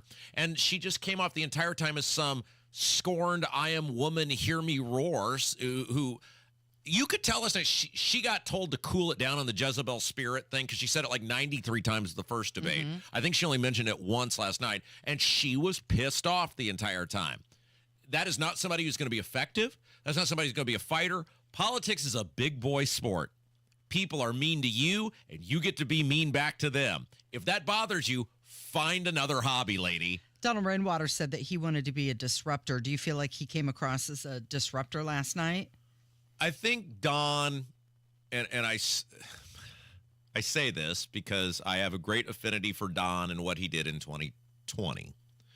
But Don had an issue that was made for him in 2020, which was Holcomb egregiously took liberty away from people. He took the ability to live their lives away from people. He was wrong on most stuff. He was arrogant about it. He was hypocritical about it. The finger wagging, the mask mandates, and he's taking photos without masks on. And it's very easy then to campaign on, I won't make you wear a mask. I won't close your business. I won't put you out of work. And people are like, hey, I'm with that guy. Yeah. Don has tried the same high level, hey, property taxes are crap, I'll change it. But it's a much more complex issue. And when you're not putting the effort in, when you're not putting the time in, when you're not giving specific details on how you're going to do things, there's a handful of people. There's a lot of people. I mean, Don will get hundreds of thousands of votes again of people who are just going to protest vote and go, hey, the system's crap. I don't like these guys. I'm voting for you.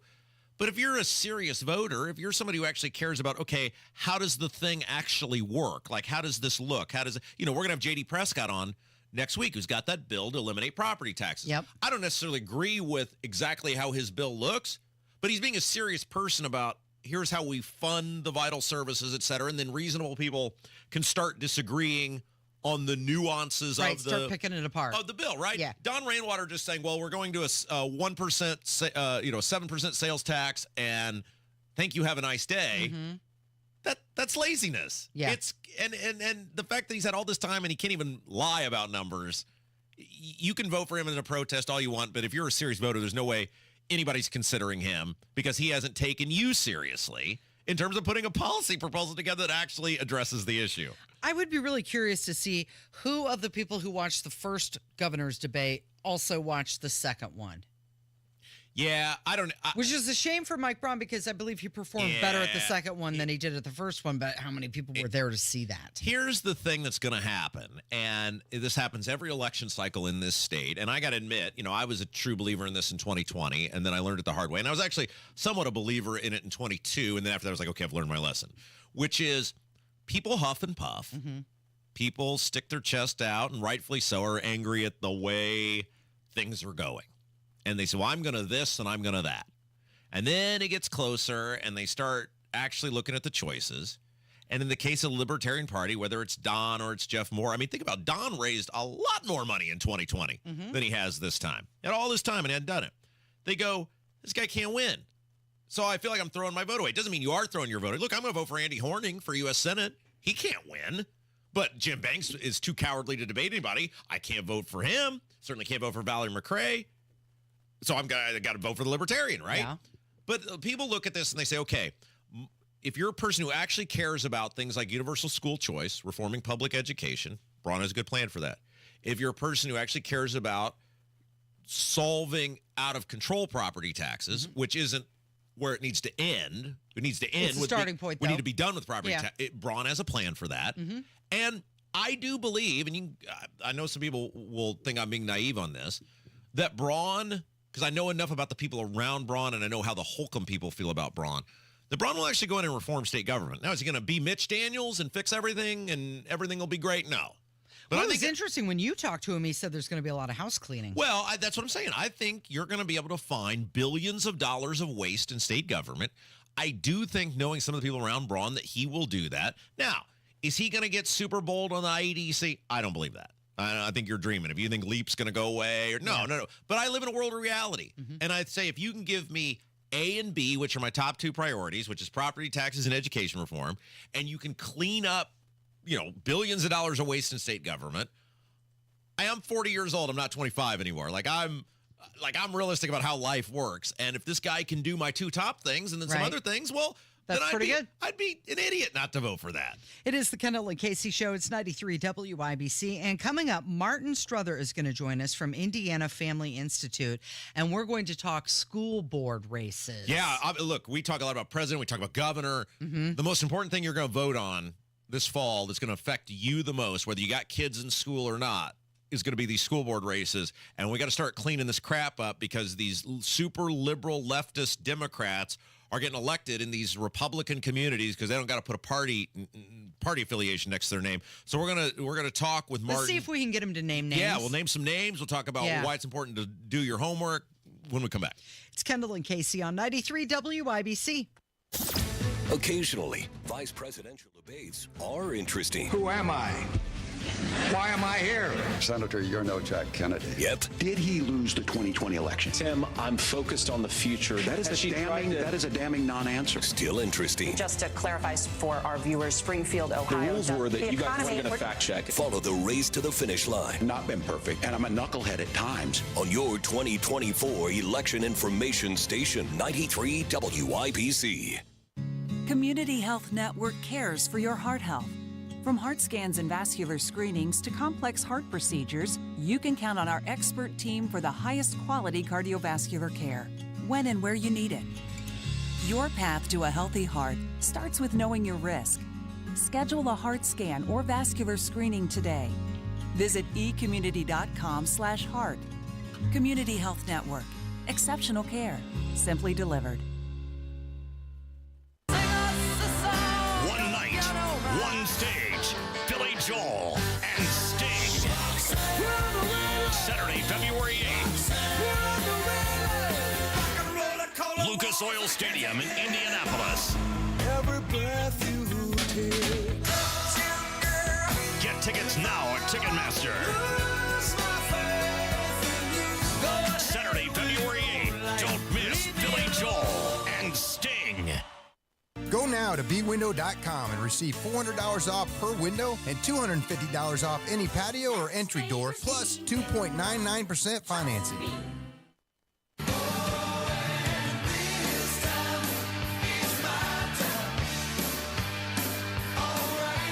So there are many important things to vote on this fall, Casey, but perhaps none more important than the school board races. Yeah, isn't that something? We put so much attention on the national elections when it's really the local ones that affect your life and the school board that affect the future of your children. Yeah, and we've talked about before how ridiculous it is in this state that they make it very hard to know who's what and what's going on with these school board races because it's the only election in the state of Indiana where you don't have to declare a party affiliation. Right. You don't have to let anybody know which way you lean or your ideology or your thoughts on anything. Yeah, and I think that's a big reason that public education, one of many, but a big reason public education is such a mess in this state is that you have these races where it's very hard to figure out. Many of these communities that are overwhelmingly Republican communities, but they have all these super liberal people.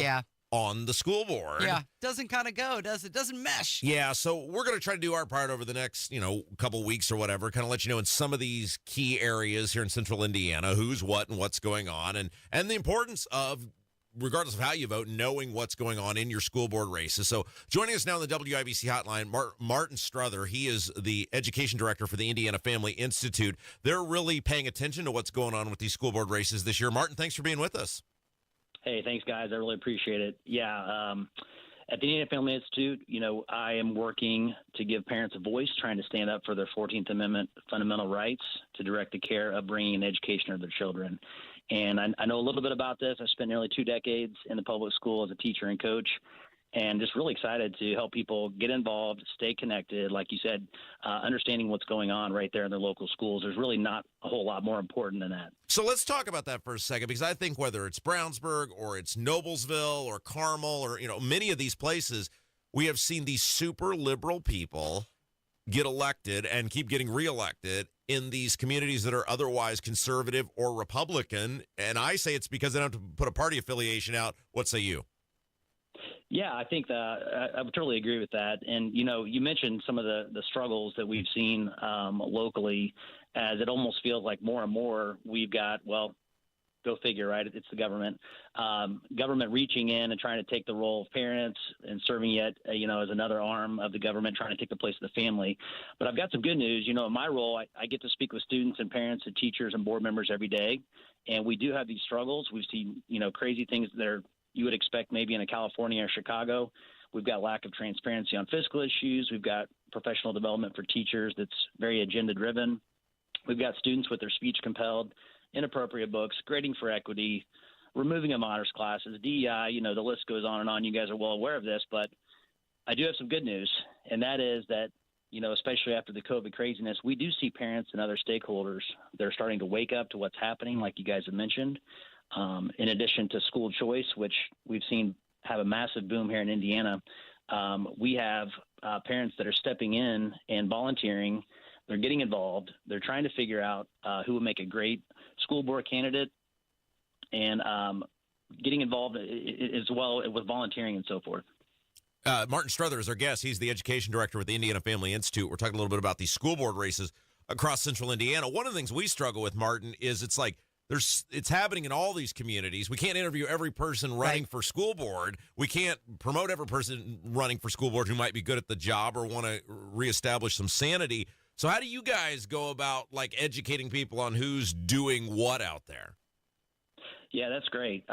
We recognize that just because we've got school choice and just because we've got options, we need to have every citizen staying engaged, paying attention, because it's true. A full 86% of Indiana students are still in public schools. These are the most local government institutions, just like Casey mentioned, and we've got to care about what's happening there. We got to stay informed. We need to steward these schools well. not only are public schools run by our tax dollars, but the future of our state is going to rest in the hands of these students. And you, of all people, Rob, know that schools impact us all, right? Yeah. K-12 education consumes almost 50% of our state budget. We've got rising property assessments. We've got referendums on top of that. And we need to really do a great job of picking the leaders, the school board members, the CFOs, the superintendents to craft these referendums well, because once they're approved by the voters, they only get a binary choice, right? They go to the ballot box and they're going to be voting yes or no.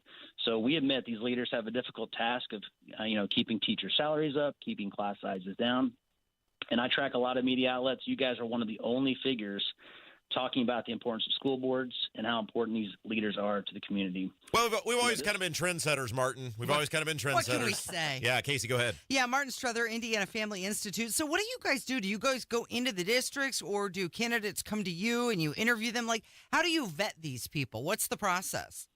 Yeah, that's a great point. And this is even more good news. We mentioned the bad news, but we've got a lot of local grassroots parent groups.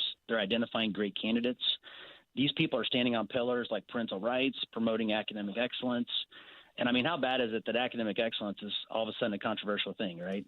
Isn't that why we're there, right? But they're finding candidates that promote transparency in budgets and also in the curriculum. And because, as Rob said, these elections aren't partisan, they're trying to ensure that they only run one candidate for each seat to avoid vote splitting, because we've got no primary that would normally take care of that process. So we have a separate sister organization called Indiana Family Action PAC, and they have endorsed some central Indiana candidates, and they're proud to stand behind them. All right, so let's talk about that real quick, because I think that's what people need to do. They need to get educated. So this political action committee that you're talking about, which is separate from what you guys are doing with the Indiana Family Institute. Let's it's our show, right? So I can start what's most important to me. Brownsburg. Yeah, let's start in Brownsburg. I was going to ask, is there a list? Where can people go to find the names? Give us some education here as we talk about education. Yeah, sure. We've got, like Rob said, in his favorite town of Brownsburg, they've endorsed Gordon Hayward III. In Avon, they've endorsed Marina Nelson. In Carmel, Dina Furchman and Robin Clark. In Noblesville, Allison Hanley, Brad Helvey, and Dave Dawson. In Pendleton, Anna Blake. In Danville, David Winters. In Plainfield, Brad Kuhn and Tori Murray. And in Columbus, David Tiley, Samantha Eisen, and Tom Glick. And according to our PAC, these are candidates that actually understand what truly strong schools look like, right? They've got teachers. They're going to work with parents and not keep secrets from them. They value public testimony. They value the community's voice in decision-making. And they do understand, most teachers are good people. I spent 19 years in the classroom teaching alongside some other awesome teachers and administrators. Most teachers love kids. They want to help them succeed, and they value discipline in the classroom.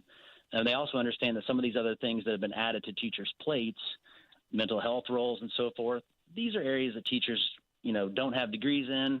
And honestly, many times just want to get back to teaching the academics and focusing on staying in their teacher lane. Real quick, I know Casey's got one more question for you, Martin, but if you'd like to do something nice for me this election season, you can, and you live in the Brownsburg School District, you say, yeah. I want to do something for Rob for all he's done for the community. Sure. You can vote for Gordon Hayward and John Acton for the school board in Brownsburg. There, I can say that there. How about that, Casey? Yeah, Martin, okay, so we're going to get calls, people asking, who were those names? What is that list? So I have two questions for you. One, where can people go to find that list of names that you just shared with us, because it went by pretty quickly? And two, we have way more listeners than just here in the Indianapolis region. I don't know if you've heard, but we go from Ohio to Illinois and all points in between. Are you broader than just our local area here in central Indiana? Yeah, we're focused mainly on Indiana. We have heard from parent groups around other parts of the state as well. That I like you said, I didn't want to make the list too long. You can definitely check out our organization website. That is HoosierFamily.org.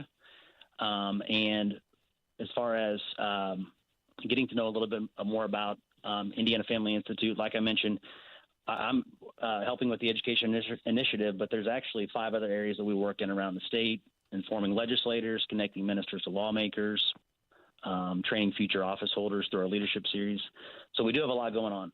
All right, yeah, and the most important thing, do not under any circumstance vote for school board candidates you don't know about. Don't vote for Susie because her kid's on the soccer team with your kid. Don't vote for Al because he brings donuts to the whatever club. If you don't know what these people plan to do, just leave it blank. You do not. Right, Martin? Am I right on that? Absolutely, yeah. And I would even challenge your audience, Rob and Casey, to learn all you can about even just the local school district and get involved. You know, this doesn't have to be us versus them. You want to volunteer. You want to support good teachers and administrators. Go ahead and get to know your local superintendent and school board members, even if you don't always agree with them, right? The latest statistic I saw, we've got a shortage of almost 2,000 teachers. So, you know, consider becoming a teacher, part of the solution, or as you guys mentioned, run for school board. Find a great candidate that you can support because you can actually start shaping the future of your school district. Locally, as Casey said, that's where change is going to first take place. It's not going to be at the State House. It's certainly not in the swamp in D.C. So whether you have currently kids in your district or not, we want you to steward that district well, take ownership. Those are still your schools, right? You're needed now more than ever. Yeah, I cannot deal with 4 more years of those complete imbeciles, Eric Hilton and that very low IQ Mike Wells. John Acton, Gordon Hayward, if you're in Brownsburg. Martin, you're the best. Thank you. Hey, thank you guys for having me on, and thanks for encouraging everybody to get involved and get informed. It's great. It is Kendall and Casey on 93 WIBC. 93 WIBC Mobile News. On the level, on the go. Words before action for now. Radar is clear, 65 and partly cloudy downtown. I'm Kurt Darling.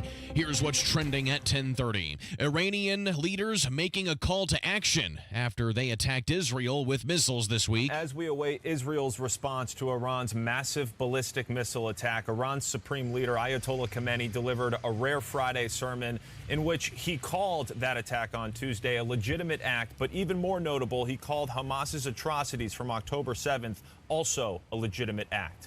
He said that Israel will never be able to defeat Hamas or Hezbollah, and he called on all Muslim nations to unite against Israel. Fox's Nate Foy. It's back to work for dock workers along the Gulf and East Coast after a strike that started earlier this week. Members of the union representing dock workers reached a tentative deal on wages yesterday after tens of thousands of union members working from Maine to Texas walked off the job Tuesday morning. I'm Kurt Darling, on the level, on the go, and on WIBC.com. October is Cybersecurity Awareness Month, and LifeLock is here to elevate your protection game. Using the same simple password across all your accounts, that's risky.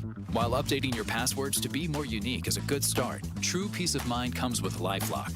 LifeLock doesn't just alert you to suspicious activity, but monitors for more uses of your personal info and will fix identity theft issues that arise, guaranteed, or your money back. Secure your identity today with a 30-day free trial at LifeLock.com. Use promo code NEWS. Terms apply. Hey guys, it's Rob from my friends and family at Life Church. You know, it's Friday. That means Sunday is right around the corner. And this Sunday, if you're feeling called to something different, it could be a new church home or even a first church home. And if that's you, check out my friends at Life Church. You know, they've had such a great impact on my life, on my family's life. We love Life Church. Many WIBC listeners have found a home at Life Church over the years. They're warm, they're welcoming, they treat you like an individual. You're so much more than just a number. See it for yourself. They make it easy for you. Campuses all across central Indiana, Noblesville, Fishers, Eagle Creek, and Pendleton, plus awesome online services. Learn more about everything at lifechurchin.com.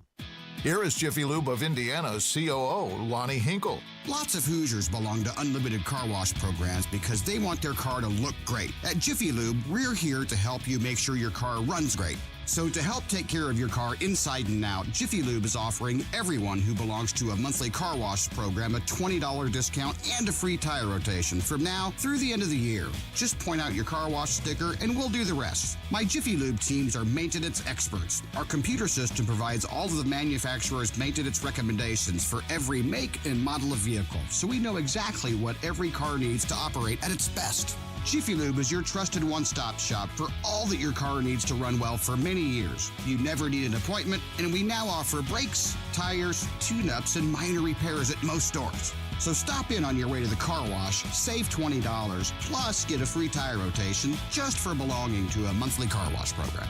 Jiffy Lube. Nobody does it better. Do you owe $10,000 or more in credit card debt or personal loans? With credit card debt at all-time highs, Debt Relief Advocates is urgently notifying consumers of debt relief now being made available, designed to aid consumers with out-of-control credit card debt. Those who qualify and enroll for this relief program will only have to pay back a fraction of what they owe. This is not bankruptcy or a debt consolidation loan. This is a relief program that credit card companies would rather you not know about, as it ends your debt nightmare and saves you lots of money. Consumers owing at least $10,000 in credit card debt or personal loans can now take advantage of this debt relief as the cost of living skyrockets. Debt Relief Advocates has established a relief hotline for you to call to learn what debt reduction you may qualify for, so don't wait. For this free information, call the Relief Hotline at 800-525-9369. 800-525-9369. 800-525-9369. Tommy!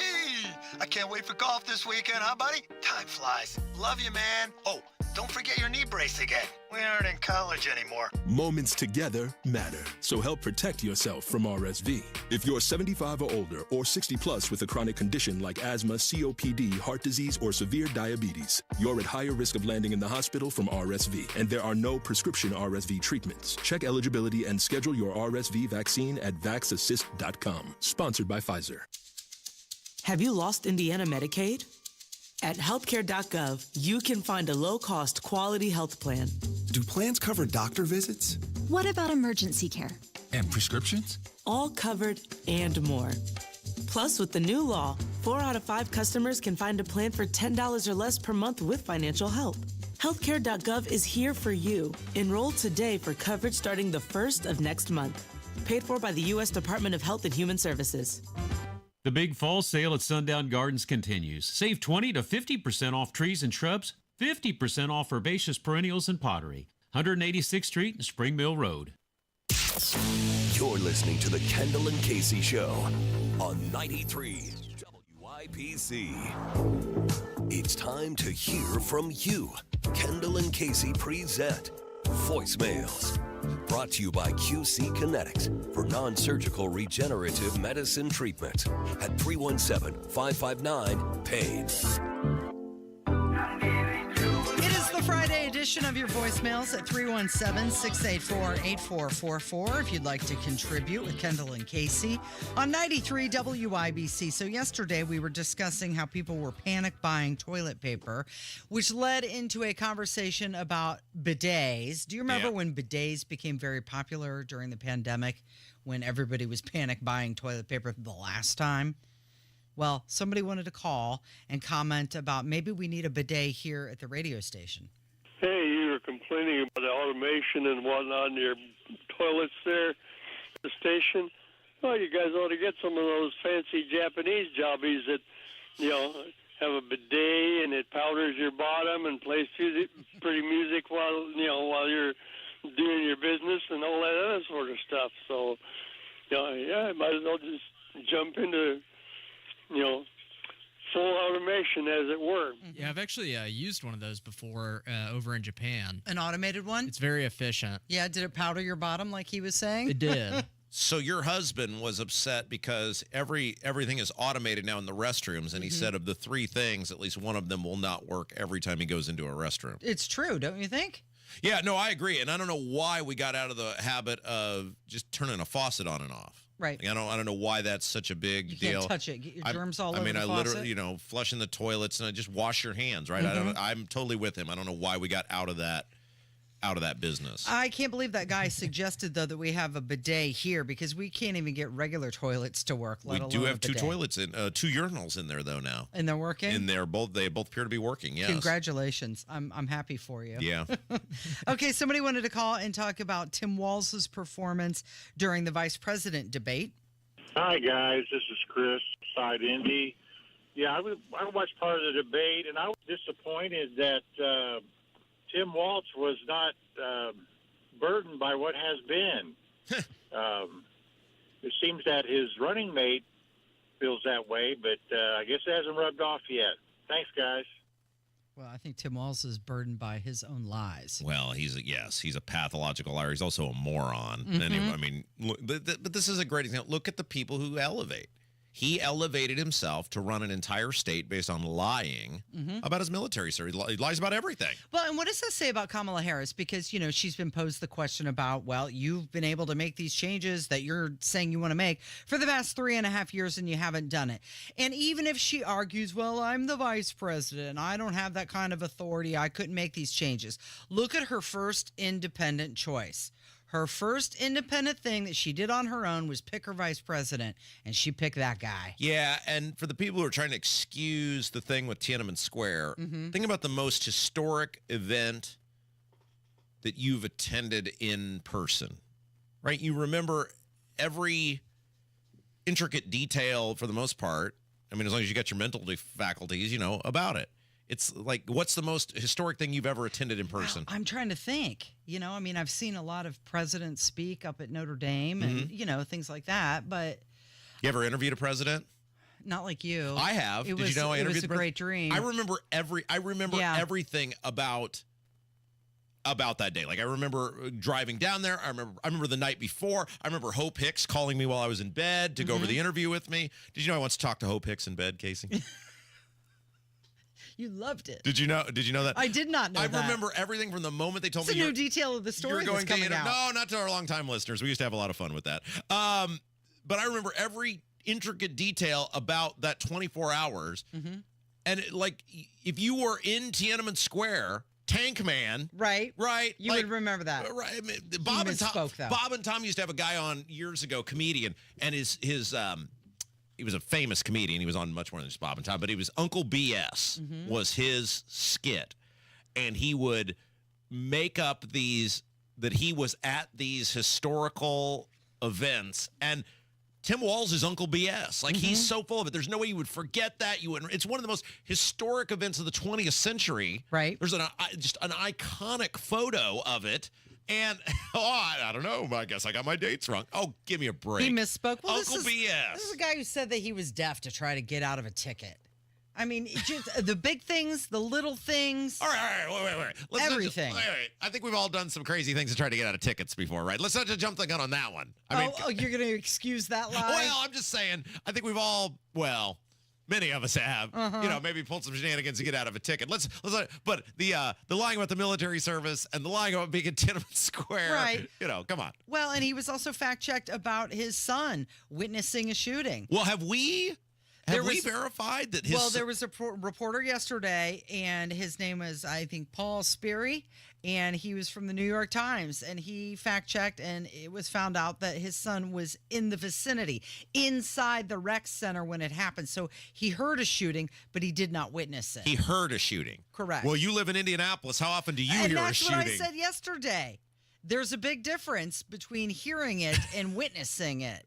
Because if authorities wanted to say, what did he look like? What was he wearing? How tall was he? What color was his hair?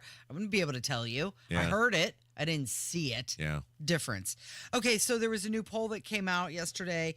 It said that J.D. Vance won the vice president debate, but more Americans wanted to have a beer with Tim Walz. And, of course, that led us down the path of what kind of beer was it and how ridiculous that whole poll is. Yeah. And here's a comment about that.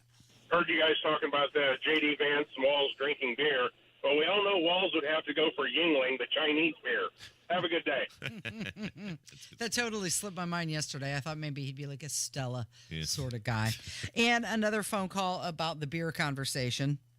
I have a comment about the survey about Tim Walz. The only reason they ask those questions are those are the only ones that he could be answered for, and he would pass. The weird ones about being a hillbilly that you can have a drink with. I need somebody running my country who's got some sense in their head, knows about economics, and knows how to spend my money right. Not whether I want to drink with him, party with him, or have him watch my dog or my kids. That is freaking ridiculous. So I agree. Yeah, that's the only reason they had that survey is so they could have his name out there on something that he did pass. So the survey, one of the questions was, who would you rather have babysit your kids? And Tim Walz came across as the big winner on that one. You'd put him in charge of your children? Well, especially not if I had a son, because he'd try to give him a tampon, wouldn't he? Oh, my gosh, I wouldn't let that guy anywhere near my kid. Oh, and wow. one last phone call, and this one is about campaign yard signs. Hey, good morning, Kendall and Casey show and Rob and Casey. There seems to be quite a few Halloween displays being put up these days, so that's the end thing. And the truth of the matter is, our two houses, we're going to be putting them up as well, so they're just going to be moderate ones compared to some of these extensive ones. But the big question I want to pass along to you and listeners is, whereabouts can you place the campaign signs in these yard galleries? We really want to know, because we do have several campaign signs, and they're for the good guys and good gals, by the way. So, listeners, let us know, and Rob and Casey, I'd like to know from you guys, too.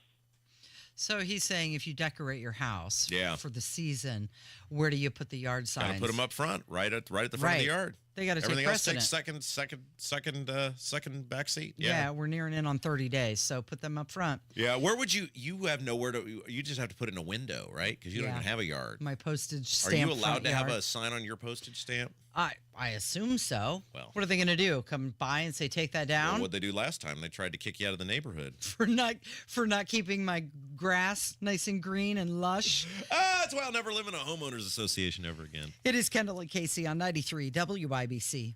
All right, it's Beer Sample Friday here on the Hammer and Nigel Show. We crack the mic at 3:06. Nobody has more fun in the afternoon than we do. Do you owe $10,000 or more in credit card debt or personal loans? With credit card debt at all-time highs, Debt Relief Advocates is urgently notifying consumers of debt relief now being made available, designed to aid consumers with out-of-control credit card debt. Those who qualify and enroll for this relief program will only have to pay back a fraction of what they owe. This is not bankruptcy or a debt consolidation loan. This is a relief program that credit card companies would rather you not know about, as it ends your debt nightmare and saves you lots of money. Consumers owing at least $10,000 in credit card debt or personal loans can now take advantage of this debt relief as the cost of living skyrockets. Debt Relief Advocates has established a relief hotline for you to call to learn what debt reduction you may qualify for, so don't wait. For this free information, call the Relief Hotline at 800-525-9369, 800-525-9369, 800-525-9369.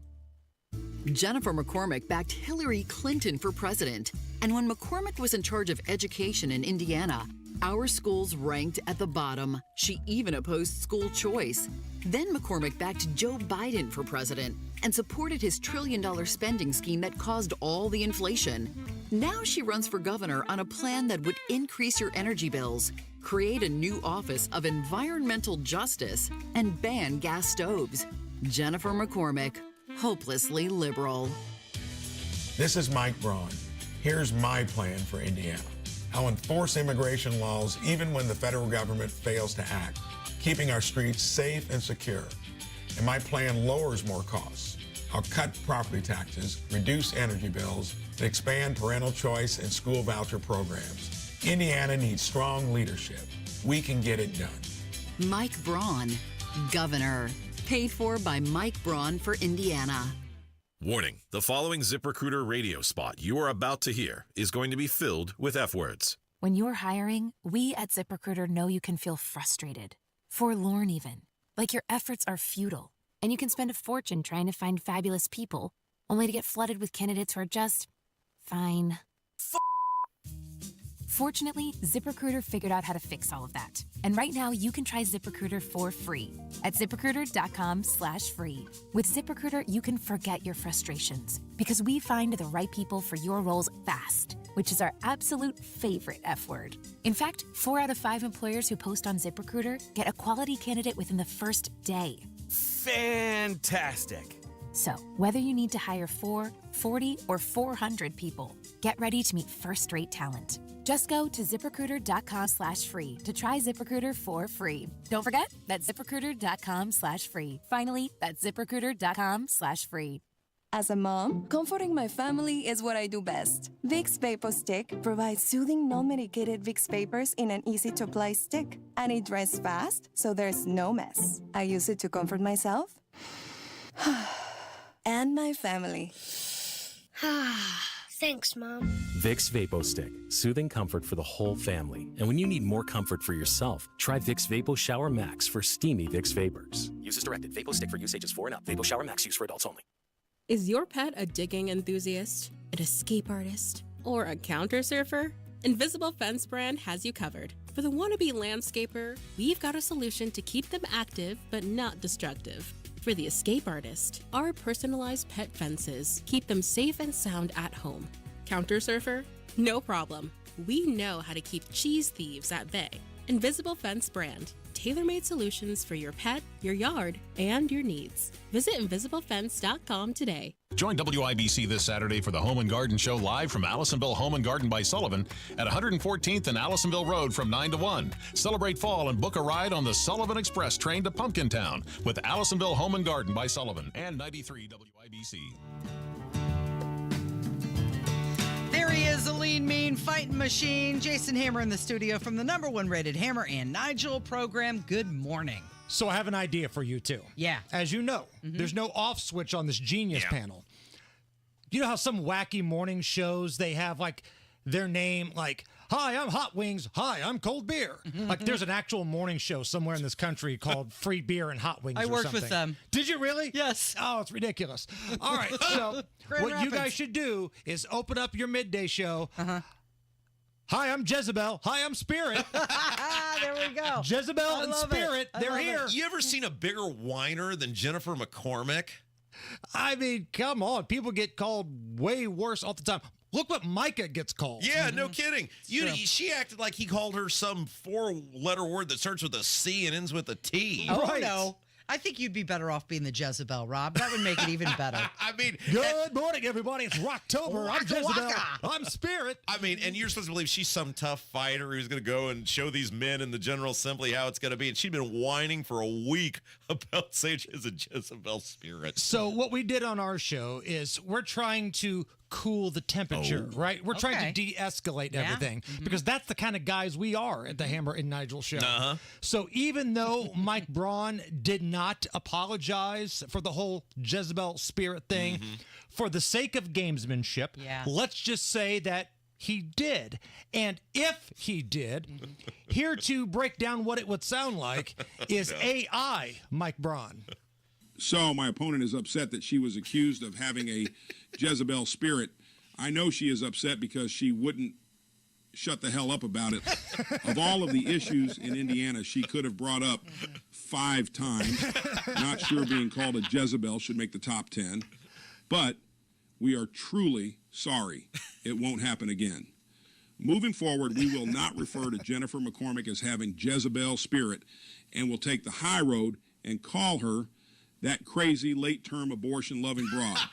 We hope that crazy late-term abortion-loving broad accepts our apologies and keeps on talking about her education plan that would bankrupt the state in 4 years. AI Mike Braun out. See, there you go, Jennifer. That's how you do an apology. Got your apology, right? Man, she is so obnoxious, too. Like the righteous indignation, like, I am woman, hear me roar. And then you are up there acting as though, you know, your whole family and your mother and your father and all points in between. I mean, get over it, The lady. party that has called Donald Trump Hitler for the last 8 years all of a sudden gets their panties in a twist when somebody says Jezebel. Yes. Which, and we also talked about this yesterday. If you remember the old TV show Sanford and Son, the name Jezebel got thrown around a lot on that show. Well, right, and she acts like she's Madam Integrity. She lied about saying she couldn't remember she voted for Donald Trump. She came on this show and lied and said, I really haven't heard that much about property taxes from people, then raises her hand and talks about what a big deal it is last night at the debate. So get over it, lady. You're just another lying sack of crap politician like the rest of these people. I believe it was Aunt Esther that would call Fred Sanford's love interest Jezebel. Hey, we got a new podcast out. The Degenerates Next Door, the NFL edition is out. We're already 1-0 heading into the weekend. Thanks for that money last night. Yes. We cashed that ticket. My man Drake bet $500 on your bet last night. Yeah, good. Glad he won. I feel bad if he would have bet that much at loss. I was nervous on my $3 bet. And Drake, hey, I put $500 there. Wow. So wherever you get your podcast, free picks, we have some amazing professionals that join us. David Stefanoff of Follow Never Fade. He's our college guy. He's got a free play tonight. Yeah. There's that Michigan State at Oregon game that's tonight on television. So if you want the free play to that, download the college show. that we do every Tuesday. And then our NFL pro, Kenny Britt of KB Sports. You can find it on Facebook. He's a big, hairy American winning machine, too. You guys are going to be busy until Thanksgiving because there is either a college football game or an NFL game every single day. We're getting into Maction territory. That's right. Now, Nobody can call themselves a degenerate if you don't settle down for a little Maction on a Wednesday night. Can we real quick discuss the funniest thing I may have ever seen last night? Yeah. And that was Kato Kalin going ballistic on the Milwaukee Brewers on Twitter. He does that. He's like a super fan of the Brewers. He goes to a lot of games. I don't know if he lives in Milwaukee or what, but he's been doing this for a year. He's a passionate guy. And I can't remember when it was. It was a number of years ago. He made headlines because he went to a game and bought the 50-50 raffle ticket and won. Kato Kalin is the winner of tonight's $15,000. So the Brewers blew that game, again, as they always do in the playoffs, That's against a shame. the Mets last night. And Cubs and Reds fans doing that Predator high five, watching the Brewers go down in flames. He was on Twitter, and he was just I mean, you know who he is. You know who Kato Kalin is. Who? He's Nigel. That's right. He's Nigel. He Nigel totally does the same is. thing in our group text every time the Colts blow a game. When Anthony Richardson threw that god-awful interception in the end zone where he's like falling down and it was like a shuttle pass, that's the same thing as what Kato Kalin was doing on Twitter last night for his Brewers. Yeah, Nigel always screams about the team, uses four-letter words, says he quits, says he hopes they lose Makes every a game. ridiculous anger bet. Wants the Colts to move. Yeah. Bring the Mayflower trucks back. Take them back to Baltimore. And then 10 minutes later, anger bet coming. Yeah. What are you doing today? What's going on with you?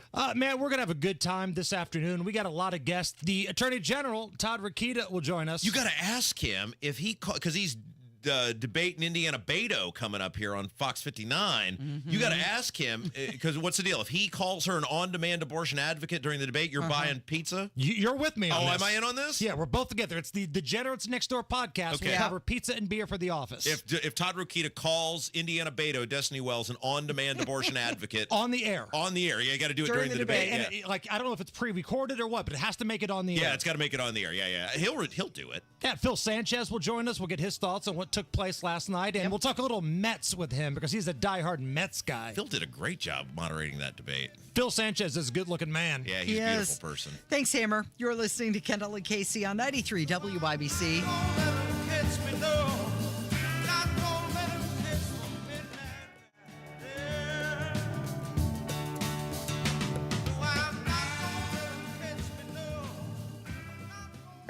Tire Discounters announces our latest breakthrough, TD Chat BS. This software allows us to detect untruths, deceptions, and even outright lies. Let's listen in as we call a local car dealer. Hi, I drive your model of auto or truck. I need servicing. Oh, that's great. You should always call the dealer for service to make sure your warranty stays intact. Untruth. Excuse me? I can attend at Tire Discounters for all services, No, even but- for all manufacturers' scheduled maintenance. Warranty not affected. But it's only us dealers who really know our own models. Deception. Tire Discounters technicians are certified experts for all makes and models. Okay, maybe. How many dollars do you charge me for? As few as Tire Discounters? We are not that much more. Outright lie. Ending call now. Bye. No, but- Adios. Aloha. Hasta la pasta.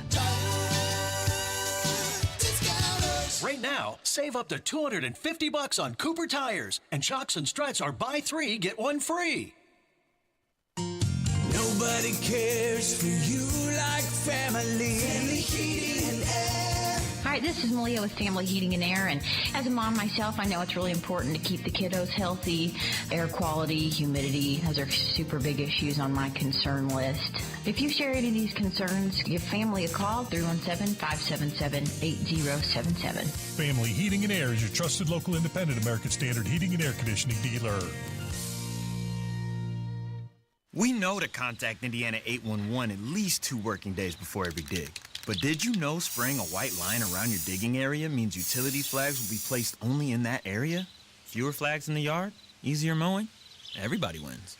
Except for my kid. I don't want to mow the yard. Contact Indiana 811 and white line before every project. It's the only way to dig. Learn more at 811.safedigindiana.com. Sponsored by the Indiana Utility Regulatory Commission and aired by this station. As a mom, comforting my family is what I do best. Vicks VapoStick provides soothing, non-medicated Vicks vapors in an easy-to-apply stick. And it dries fast, so there's no mess. I use it to comfort myself and my family. Thanks, Mom. Vicks VapoStick, soothing comfort for the whole family. And when you need more comfort for yourself, try Vicks Vapo Shower Max for steamy Vicks vapors. Use as directed. VapoStick for use ages 4 and up. Vapo Shower Max use for adults only. Go now to bwindow.com and receive $400 off per window and $250 off any patio or entry door, plus 2.99% financing.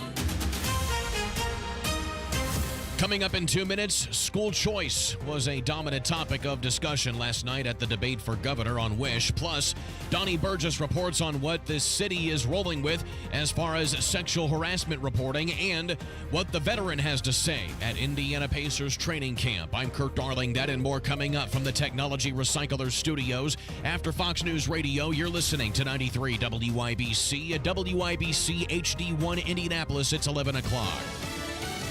It's good news for American workers and their families. I'm Dave Anthony, Fox News. That's President Biden's reaction to a much better than expected hiring report. 254,000 jobs. Fox Business Network's Lydia Hu. This report is really bucking the trend of what we've seen out of the Labor Department in terms of the labor market for this year. We've seen a cooling labor market, which is what policymakers have tried to engineer. The unemployment rate for September dropped unexpectedly down to 4.1%. A week after Hurricane Helene first hit, it's now 224 confirmed deaths. Hundreds more people remain unaccounted for, many in flooding that devastated North Carolina. I know that the National Guard, they're still doing search and rescue. They've done about 146 missions so far. Over 500 have been brought to safety. Fox Weather's Jay Manar in Watauga County. Many here growing frustrated with the slow response from state and federal officials. Resources haven't been trickling in at the magnitude in which they need to be. It has truly been an operation of neighbors helping neighbors. Some telling me it's the only way that they have survived. Vice President Harris will go to North Carolina tomorrow as the Biden administration pledges full federal assistance. Former President Trump will be in North Carolina today and Georgia. He's been critical of the storm response. Tomorrow, the former president returns to a crime scene, holding a rally in Butler, Pennsylvania, where he survived an assassination attempt July 13th. It will be his first time returning to the scene, and security plans are much different than they were on July 13th during that first assassination attempt.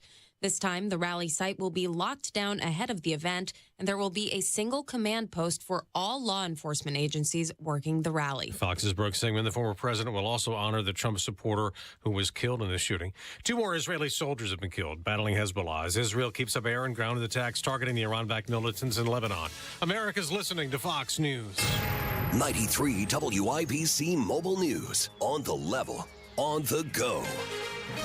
How to handle money for schools. It's 68, mostly sunny downtown. I'm Kirk Darling. Here's what's trending at 11:02. Even with school voucher money, Republican candidate for Governor Mike Braun says parents need to be allowed to send their kids to whatever school they wish, even if it's private. We are a state that has been on the leading edge to where we're putting the parent as the main stakeholder in his or her kids' education. In a debate on Wish TV, Democrat Jennifer McCormick said public money should only go to public schools. Read more about it at WYBC.com. Calling it an attempted murder-suicide. It happened Thursday evening on the Far East Side along Midhofer. IMPD says that they found a man dead of a gunshot wound outside of a home, and they say that he'd shot a woman before turning the gun on himself. The woman survived the shooting. The city of Indianapolis has selected its new method for reporting sexual harassment claims. Donnie Burgess reports. If a city employee wants to make a sexual harassment claim, they can now do so through Speakfully. It's a reporting platform that offers a 24/7 hotline, multiple languages, and the ability to remain anonymous. Employees can also keep track of their case in real time. This is the latest effort by Mayor Joe Hogshead's office to address harassment concerns after the mayor himself was accused of not properly addressing years' worth of claims. Donnie Burgess, 93 WYBC. WIBC Mobile News. Keanu Reeves will be making his pro auto racing debut this weekend. The actor will be getting behind the wheel at the Indianapolis Motor Speedway during the GR Cup Series races. This is his first professional racing gig, but he did win a celebrity race back in 2009 at Long Beach.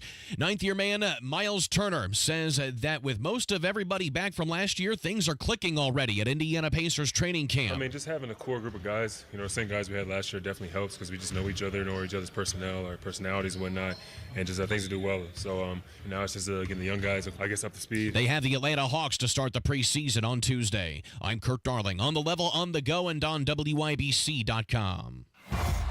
This October 10th through 20th, witness a race like no other in Driven to Save Lives, a documentary that's more than just a story. It's a life-saving movement. Driven to Save Lives is inspiration. Fueled by the legacy of racing champion Brian Clausen, whose heart symbol on his driver's license became a beacon of hope. This film explores the powerful impact of organ and tissue donation in Indiana's racing community and beyond. To hear Brian's heartbeat again, I'll never forget that moment. Join us for the world premiere event during the Heartland International Film Festival on October 12th at Newfields, or stream the film online. What Driven to Save Lives does is gives all of us the opportunity to be Brian Clausen. Visit driventosavelives.org for more information and tickets. That's driven, the number 2, savelives.org. You're listening to Rob Kendall. When we talk about sending money somewhere, we're talking about printing the money because we have no money. And Casey Daniels. My government would never lie to me, would they? On 93 WIBC. Good morning. It is Friday, October 4th. It is 5 minutes after 11. His name is Rob Kendall. My name is Casey Daniels. It's 93 WIBC. Check this out, Rob. Confirmed. Uh-oh. We look forward to you joining President Trump in Butler, Pennsylvania on 10/5. This will act as your ticket for the event. How exciting. So you're going to go to the Trump rally on Saturday. That's tomorrow. That is tomorrow, 5 p.m. Are you leaving tonight? Yeah.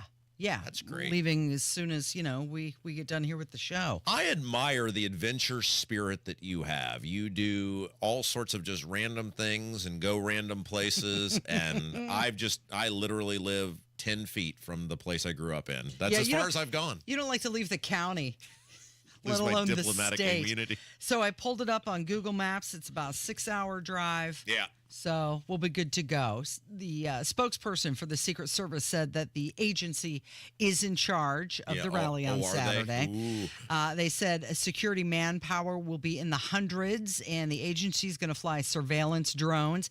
And all of the Pittsburgh Secret Service agents who were put on leave after the first rally, they're not going to be working tomorrow's rally. All right. So as a person who has been to numerous Trump rallies, now it has been 6 years since I was at the last one. I went to the one at Southport High School in 2018.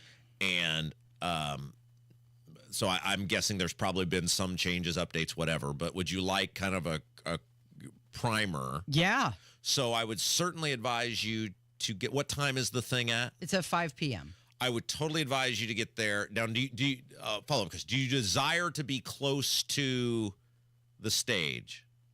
Yeah. Okay. So some people don't care.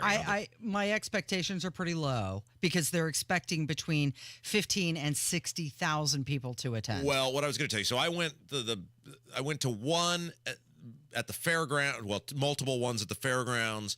I went to one at the Coliseum.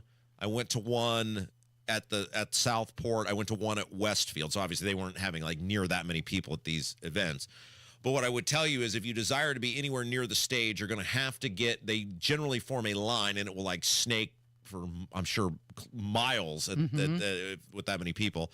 And so if you desire to be anywhere near the stage, you're going to need to get there 5 or 6 hours early. Yeah. Obviously, you're going with your husband, so you'll be able to save each other's spot in line if one of you wants to go mosey around. I do highly advise you to take in the atmosphere because it is like a carnival type atmosphere outside of these events with people going around, etc. And enjoy the whole thing because 30 minutes in, you'll be bored, right? It's great. He comes out. It's Trump. They'll have Elon Musk. It sounds like it's going to be the primer to get ready, or he'll, like when Bobby Knight spoke, Trump spoke, and then he brought Bobby Knight out on stage with him. Like he takes a little break, gives us. So I'm guessing maybe that's how they'll do Elon Musk. Like, he'll be up there and go, "You guys want to hear from Elon? Who loves Elon? What a guy! He'll get everybody pumped up. Yeah, and then he'll come out and do a thing, and then Trump will continue again. And so, but they'll have lead-ins, speakers. Oh, it's going to be great. You'll love it, Casey. I'm so glad you're doing this. The Butler County District Attorney said that they're going to have snipers posted everywhere and that law enforcement will be on top of that AGR building where Thomas Crooks fired last time. Okay, very good. Yeah. Well, good luck. They do seem to have a heightened security presence, and they're expecting a very large crowd, very intrusive to many people in their traffic destinations. So. Yeah, it really does screw up the general flow of ability to get somewhere when Trump goes and does these things. But hey, good on you for going, yeah, Casey. Butler, Pennsylvania, about an hour north of Pittsburgh. Oh, okay. So, I'll send you pictures. Oh, how exciting. Can I wear your red hat? Hey, you need to take my Trump hat, and you need to take my Dudes for Don hat. That one's bedazzled. Yeah, though. your Is husband that will look weird? great. No, Is it'll that look weird? great. A listener sent it to me years ago. Years ago. I've never worn it. I've had it in my office for years. All right, I'm gonna borrow both of those. Yeah. Okay. You know what you should do is you should wear the Dudes for Don hat. Or Jim wear the normal one and just mess with people and see if anybody says anything to me. And just look at people and go, what? What? What's the problem? No, I'm not going to start trouble. I'm going to absorb everything. It is the Kendall and Casey Show. It's 93 WIBC. So the International Association of Firefighters announced that they would not be endorsing a candidate for president this year. And this is just another big blow to Harris. It's not the first time a union who she wants you to thank is not endorsing her. How do you think she feels about that? You better thank a union member. Oh, they're not endorsing me. This is a union that came out and endorsed Joe Biden right away in 2020. Well, I think some of these people are hedging their bets because if you look at Kamala Harris is going to win the national vote, because when you have places like California where there's just none, just no check whatsoever on who's voting or how often they vote or whatever. She's going to win by millions and millions and millions of votes in California, and Trump won't be able to, counteract that with winning states like Indiana big. So she's going to win the popular vote. But if you look at what's going on in these swing states, the momentum for now, because with Trump, you just never know, right? And like his wife was totally unhelpful the other day with her little announcement. Which gross, but the momentum appears to be on the side of Donald Trump. And so I think these people are kind of hedging their bets. Like, hey, if it's a jump ball or the momentum appears to be with Trump, that's the only thing you can really make into it. It's not like these people don't get political. It's not like, well, we very rarely ever get into politics. They get into politics all the time. Well, it does signal that maybe these Democratic allies, these strongholds, traditionally going to her side, they're losing faith in her campaign. And, the rank and file people, they're leaning more towards Trump. What was it? It was 1.2%. The vote of their people. Yeah.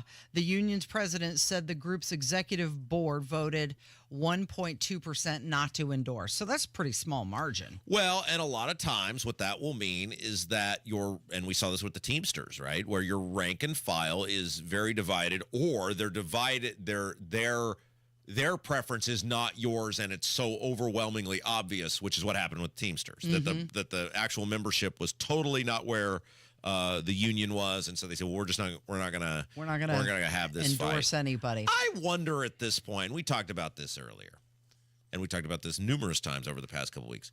Who's even undecided at this point? How could you not know?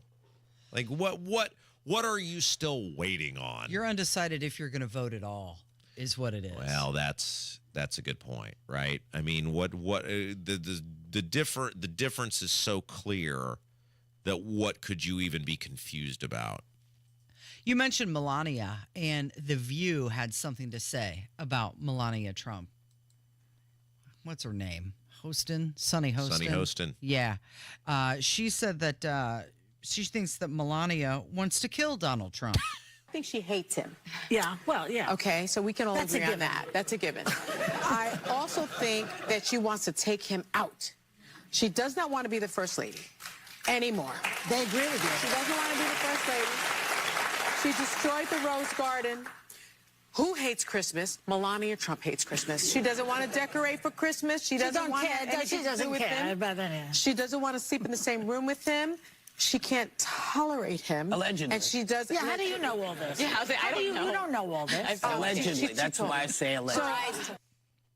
Okay, so they're not held to the same standards as everybody else, right? That's violent political rhetoric. Yeah. If somebody on the Republican side said that, whoa, you're inciting. Yeah, it does seem to not be toning down the rhetoric. It does seem to be ratcheting up the rhetoric. And she's speaking like she's an authoritative person on the subject. Like she knows what Melania Trump is thinking. Now, have these Mensa members, and by the way, all of them just have been in totally productive, happy, unfailed relationships. I mean, look at Whoopi Goldberg. I mean, oh, wait, that's right. Never mind. Have they weighed in on the allegations against Kamala Harris's husband? Oh, interesting. Slappy McSlapperson. Yeah, that's an allegation at this point, which is different than what's going on with Garth Brooks because there was an actual lawsuit. Well, that's still an allegation. Just because you put it in court don't mean that it's... Right, that's true. So Kamala Harris's husband is accused from people who claim they were either talk to the person or witnesses, correct? Right? I mean, I'm trying to make sure we get this accurate, that he brutally put his hands on an ex-girlfriend at the time. Daily Mail had a huge expose on this and did real damage, apparently, to this woman. Now, has The View commented on that, on Kamala's... I haven't seen anything, but I'm not exactly watching The View nonstop. Let me fill it in for you, Casey. They probably haven't. Probably not. Or if they have, those are allegations, right? Right. I mean, they are definitive experts on Melania and Donald Trump's relationship. Right. Now, the Garth Brooks stuff is interesting because, I mean, the allegation is, like you said, it has now gone from it's not an expose in the Daily Mail. It's an actual lawsuit against him. The woman has not been identified yet, but she is alleging some pretty heinous things by Garth Brooks. And he can always just say that it was Chris Gaines that did that. But here we go. They're redefining masculinity? Is that what it means? Well, isn't there a photo of Garth Brooks and Kamala together, shaking hands and being palskies? I think at the inauguration of Joe Biden.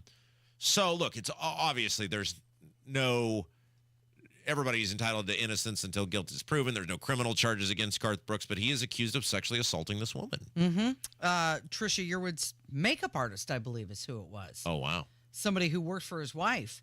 So somebody who had access.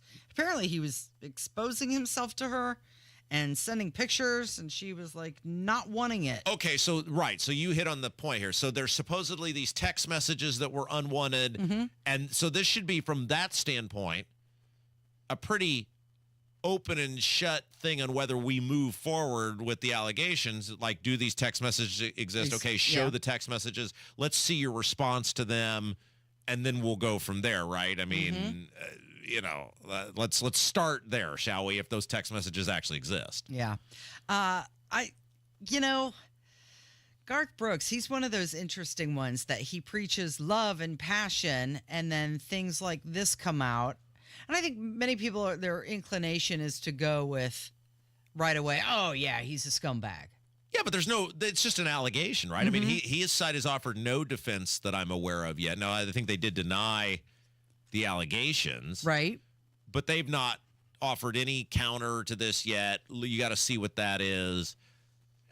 Who knows at this point? I mean, it's a very salacious allegation. It's from 5 years ago, though, right? I also think it's really interesting that this came out at the same time that all the Sean Combs stuff is coming out as well. It's like this whole all of Hollywood music industry. Like, who are you allowed to listen to now musically? Well, and is this going to be, because remember when the Weinstein stuff happened, it was this flood of everybody making allegations, right. And Copycat, then Me Too stuff, and some of it was proven by some people and some of it wasn't, and some people were forced to endure the ones that get me. Who was the comedian though that got taken out? Was it Louis C.K.?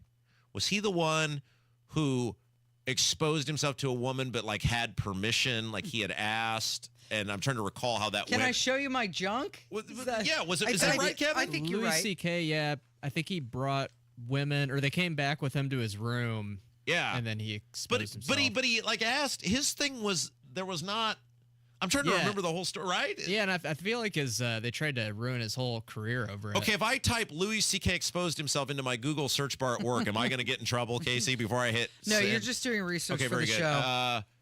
Yeah, okay, so...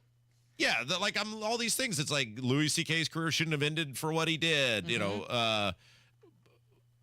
but who knows? I mean, I don't know. I don't have time to go into it in the show. But the point is, some of these allegations were confirmed by some of these people. Some of them were not. And you do wonder now with the Sean Combs allegations, and now like the ones coming out against Garth Brooks. Are we entering another Me Too era? Sort of thing? Right. The book, by the way, you remember that Kim Porter. The book that was allegedly written by Kim Porter about Sean Combs, Amazon has now removed it from their site because they're saying this is conspiracies. They can't confirm it was actually written by her. Right. And that book is full of some real salacious stuff. Yeah. It is Kendall and Casey. It's 93 WIBC. Tony Katz. Let's now name all the things you would rather do other than move. Gastro bypass surgery. And I was just going to go for enema. Same body part, just from different angles. Takes half as long. This show is excellent, by the way. I love it. You know, we got nominated for a Marconi. We didn't get nominated this year. I don't see another one in our future. It's like that Colts won Super Bowl championship. We'll always have that. I was going to put up a finalist banner. Tony Katz, mornings 6 to 9 on 93 WIBC and WIBC.com. As a mom, comforting my family is what I do best. Vicks Vapor Stick provides soothing, non-medicated Vicks vapors in an easy-to-apply stick. And it dries fast, so there's no mess. I use it to comfort myself and my family. Thanks, Mom. Vicks Vapo Stick, soothing comfort for the whole family. And when you need more comfort for yourself, try Vicks Vapo Shower Max for steamy Vicks vapors. Use as directed. Vapo Stick for use ages 4 and up. Vapo Shower Max use for adults only. Go now to bwindow.com and receive $400 off per window and $250 off any patio or entry door, plus 2.99% financing. Do you owe $10,000 or more in credit card debt or personal loans? With credit card debt at all-time highs, Debt Relief Advocates is urgently notifying consumers of debt relief now being made available, designed to aid consumers with out-of-control credit card debt. Those who qualify and enroll for this relief program will only have to pay back a fraction of what they owe. This is not bankruptcy or a debt consolidation loan. This is a relief program that credit card companies would rather you not know about, as it ends your debt nightmare and saves you lots of money. Consumers owing at least $10,000 in credit card debt or personal loans can now take advantage of this debt relief as the cost of living skyrockets. Debt Relief Advocates has established a relief hotline for you to call to learn what debt reduction you may qualify for, so don't wait. For this free information, call the Relief Hotline at 800-525-9369. 800-525-9369. 800-525-9369.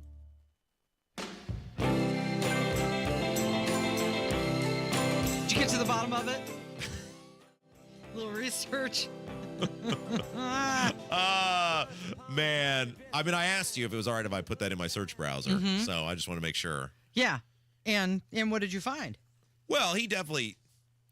geez, Casey, you trying to get me fired here? Now I got to tiptoe around this. So we were talking last segment about, obviously, there's these allegations that have come out against Garth Brooks. They're very serious allegations. None of them have been proven in a court of law. He's denied the allegations about sexual misconduct with a woman who was a makeup artist on his tour. Is that correct? Yeah, she goes by the name Jane Roe in the lawsuit. And we were talking about... Filed in Los Angeles. With the Diddy allegation and now the Garth Brooks, are we entering a potential new Me Too era?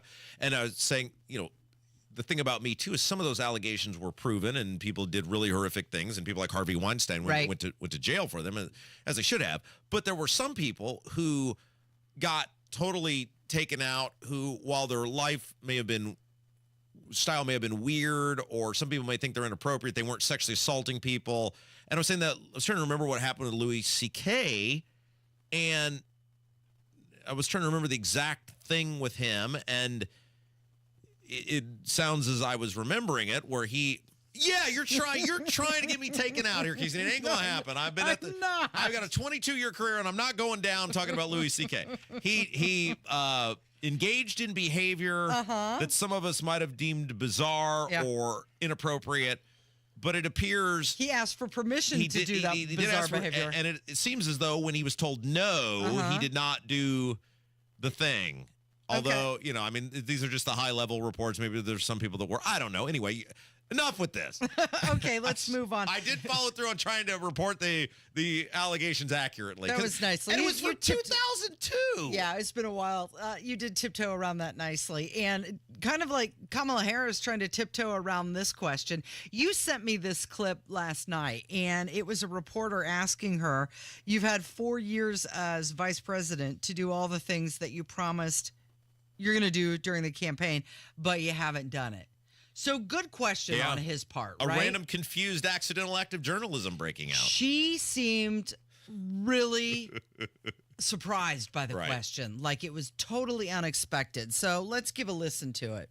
Former President Trump says that you've had 4 years as vice president to do all the things you've promised in the campaign, but haven't done it. Is he right, or did President Biden not give you or limited in some way your role as vice president?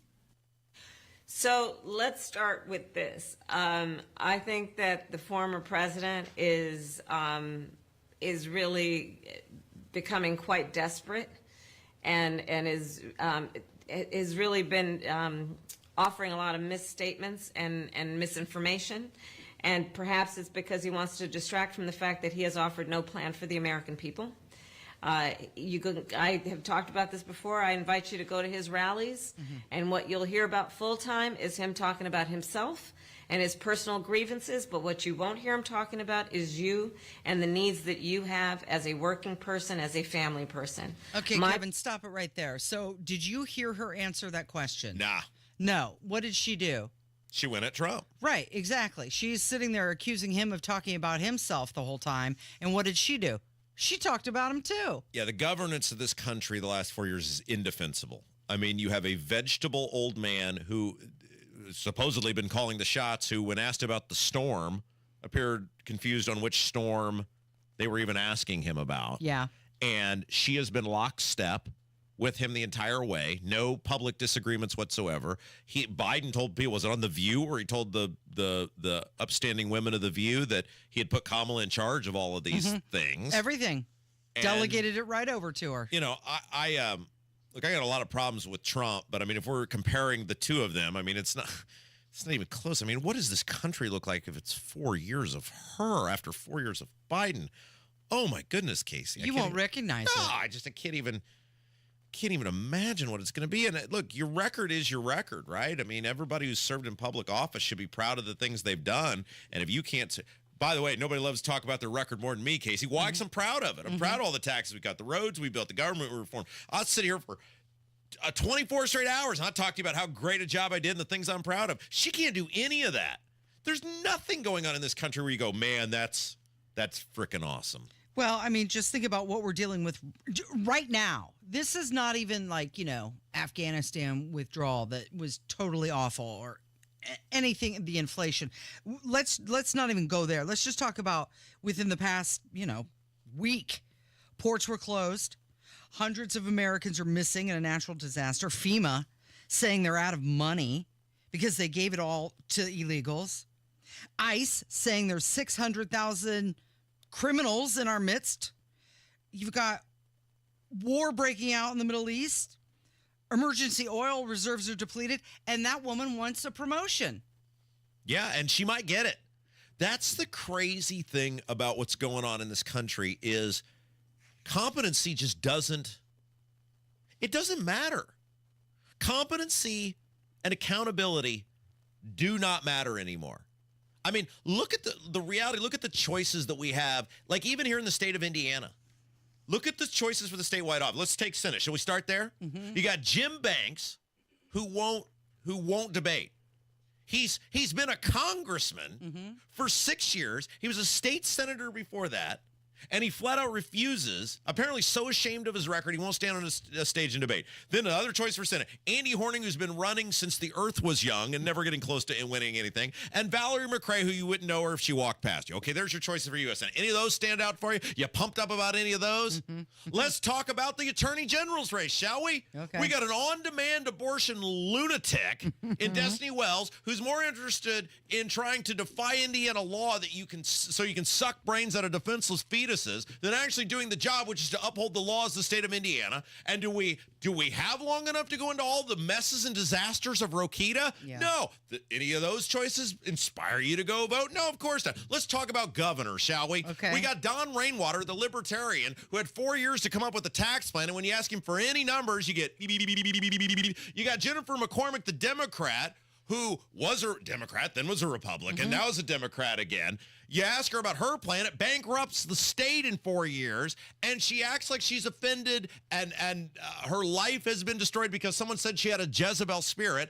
And then there's Braun, who it took him 4 or 5 times to even come up with a property tax plan. Right. But the other two are so bad or ridiculous, he's actually the best one. Again, do any of these people inspire anyone to go to the polls and go, man, I'm so pumped up to vote this year? No, and that's why Donald Trump is outperforming the governor and Senate races here in Indiana. I mean, we're laughing about that, but did anything that I just described to you, did any of that? Well, you're like, Rob, you were totally out of bounds on your descriptions of those people. No, you're such an exaggerating shock jock. Like, come on. Like, even Trump. And I mean, obviously, I'm going to vote for Trump, but it's just like,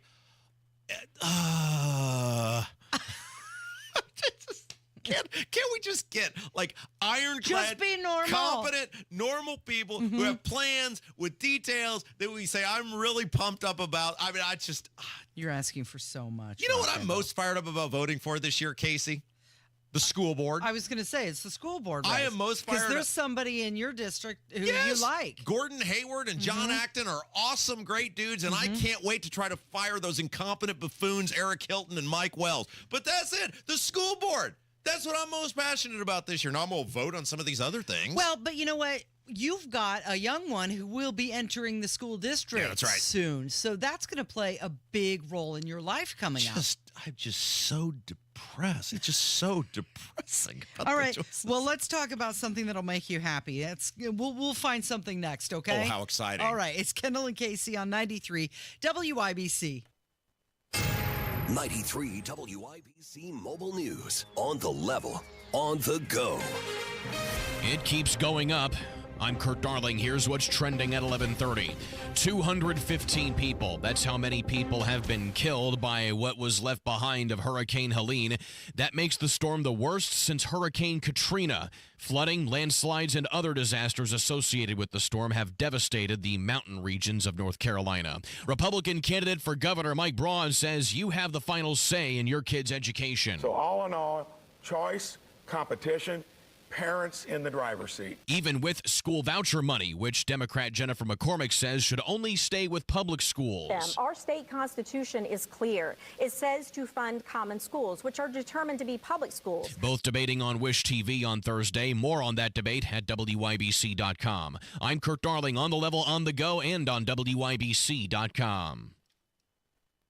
Life can be full of risks. One thing you shouldn't take a risk with ever is your family's health insurance. If you're self-employed or you now need affordable health insurance, you need to make this free call right now and see how the Health Insurance Helpline can help you get it. We specialize in helping the self-employed and people just like you that need affordable health insurance to get it. We have short and long-term health insurance plans, and some even cover dental, vision, and prescription drugs. Don't take a risk with your family's health insurance. It's not worth it. If you're self-employed or now need affordable health insurance, call right now and learn for free how to get it. Listen, affordable health insurance plans for everyone just like you are a free phone call away. So give us a shout right now. 800-659-7540. 800-659-7540. 800-659-7540. That's 800-659-7540. Are you ready to take control of your safety? Premier Arms is the place to consider, and they're more than just a gun store. Premier Arms is a community for empowered women dedicated to helping you find the perfect firearm. Hey, it's Casey Daniels. That's how I felt when I shopped at Premier Arms. I asked them a lot of questions, and they treated me with respect. You can find them in Brownsburg. They're also online at premierarms.com.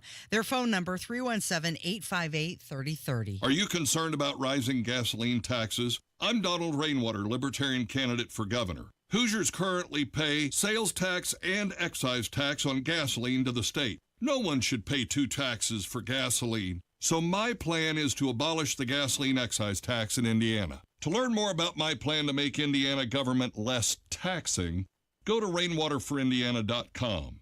My name is Donald Rainwater, and I approve this message. Paid for by Rainwater for Indiana. You're listening to the Kendall and Casey Show on 93 WIPC. Rob, we're going to talk about something. We have to address this issue, and we'll get to it in just a moment. All right. But based on what you were saying in the last segment, I thought it would behoove us to play this audio for our listeners. This is a writer and producer from MSNBC. Oh, no. Yeah, this is one of those hidden camera moments. He was recorded, and here he is admitting that the network is doing all they can to help Harrison Walz win the election. So is MSNBC just like doing whatever it takes to get Kamala elected?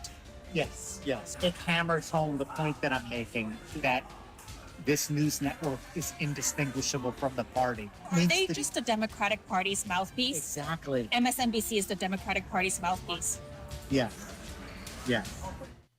I love how the way she repeats it. Yeah, and he doesn't catch on at all. No, not at all. She's like, I just want to be definitive on this. MSNBC is armed for the Democrat Party. Yes. Did he think he was on a date or what? Probably. That's what they normally set him up. These, lonely booger eaters who are how did he not so catch on to that? Yeah. Like, what an odd question. Like, So you're saying that they're just an arm? Yes, that's what I'm saying. But does that really surprise you? I mean, it's an admission. It's infuriating to hear, but it's something you knew. Well, of course, right? I mean, you don't need that idiot to confirm that the mainstream national media is totally in the tank of the Democrat Party, and they're going to do whatever they can to try to push these people across the finish line. So you have to wonder, the people that are watching MSNBC, they know that, right? And they're doing it because they agree and they want, confirmation. Totally. Life has basically become a giant echo chamber. And, we know this because we're so wildly entertaining. We attract the other side all the time. We see them in the YouTube. They tell us how much we suck for 3 hours a day, every day. But unless these people on MSNBC, they're not talented broadcasters. they're not people you'd want to listen to for entertainment. They're total partisan ideologues who just shout rage for, 24 hours a day, 7 days a week, and largely society is entered the echo chamber, right? I mean, largely society now is trying to get people into your camp. We've seen this. This has come out with pollsters have revealed this, and people who've worked for campaigns now. There are so few undecided people left, like the people who split their ticket or whatever. The goal now is to get the person in your camp, lock them in, and then you don't have to campaign to them anymore. Well, and they can't even be trusted. Yeah. By their own networks, because after the assassination attempt on Donald Trump, what did they do? They told Morning Joe, you're not going to be in tomorrow morning. Right. So they can't even trust their own people not to, be absolutely crazy. Okay, so Kevin, did you get the email? Has it arrived? He got it. We have to listen to this audio, and you're probably used to it, so we need to discuss it. Here is Bruce Springsteen. Hi, I'm Bruce Springsteen. Friends, fans, and the press have asked me who I'm supporting in this most important of elections. And with full knowledge that my opinions no more or less important than those of any of my fellow citizens, here's my answer. I'm supporting Kamala Harris for president and Tim Walz for vice president, and opposing Donald Trump and J.D. Vance. Here's why. We are shortly coming upon one of the most consequential elections in our nation's history.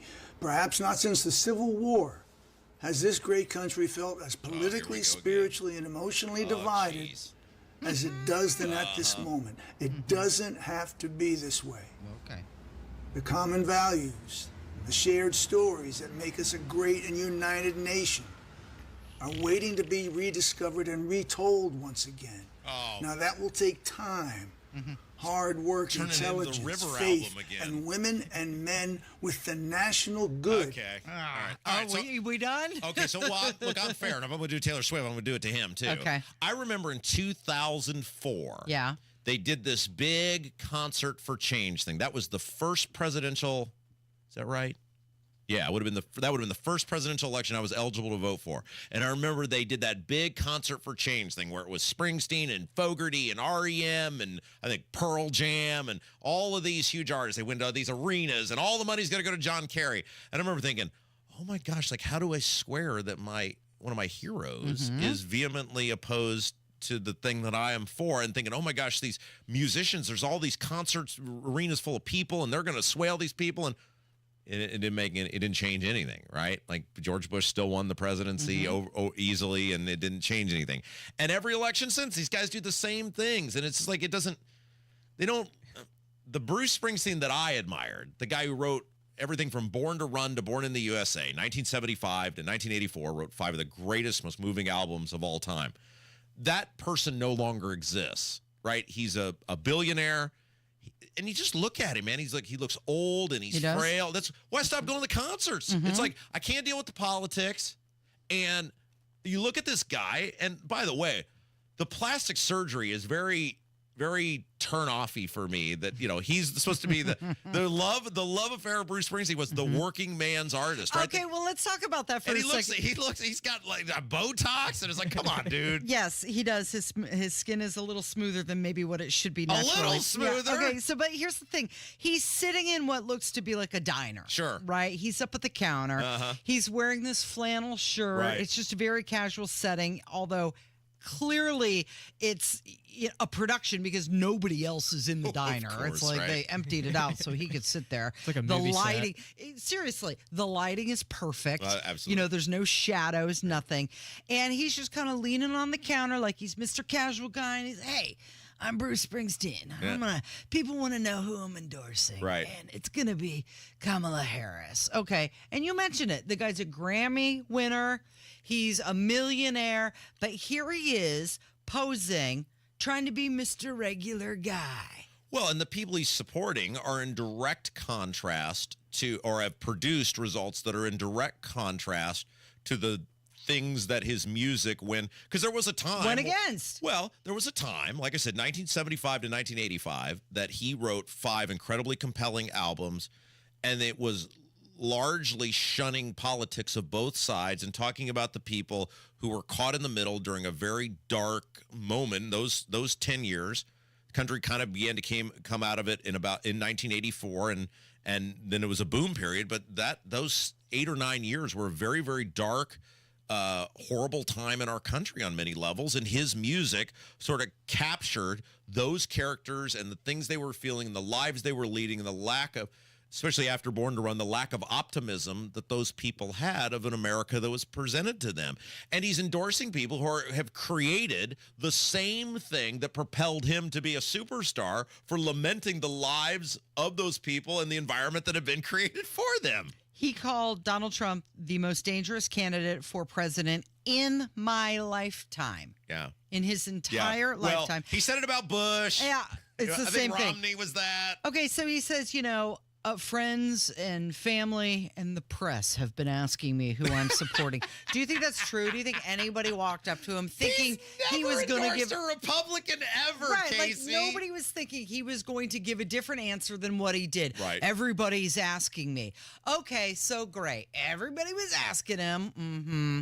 He gave his answer. Mm-hmm. Does that matter to you? This is just another celebrity who is talking about stuff that they should not be talking about. But do you notice how I'm handling this versus like the people with the Pete Rose conversation? Yeah. Where the Pete Rose loyalists were just up in arms, where I tried to say 2 things can be true at the same time. And I told you, your memories of Pete Rose, listening to him on the radio, right? I'm so glad you have those. And yet that can be true.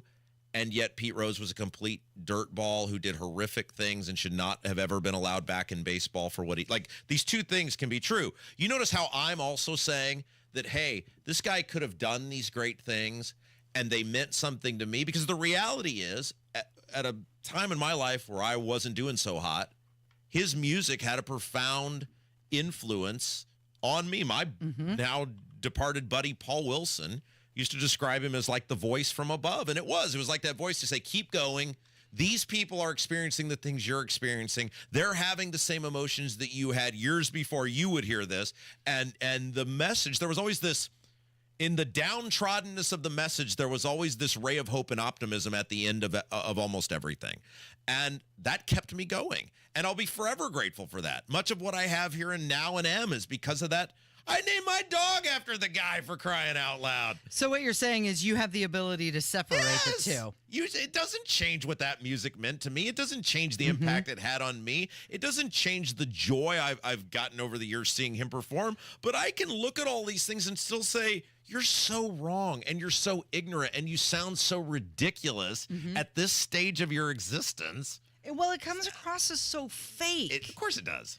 And he's supposed to be the real guy. Yes, but so for all the people, the Swiftie people get mad when I do it to Taylor Swift, I'm doing it to my guy too, because they're both equally ridiculous and they will have the same equal impact on society, which is zero in terms of how people vote. The one thing that he did say, he said, and with full knowledge that my opinions are no more or less important than those of any of my fellow citizens. Yeah, and he's the best at this, and this is part of the lure of him, and he doesn't do it as much anymore because he's super rich and he doesn't have to try anymore. But there was always that, at one point, look, he was the most famous musician in the world. In 1984 and 1985, he had even eclipsed Michael Jackson. And he would get up on stage and he would tell these meandering, hilarious, endearing stories about his childhood.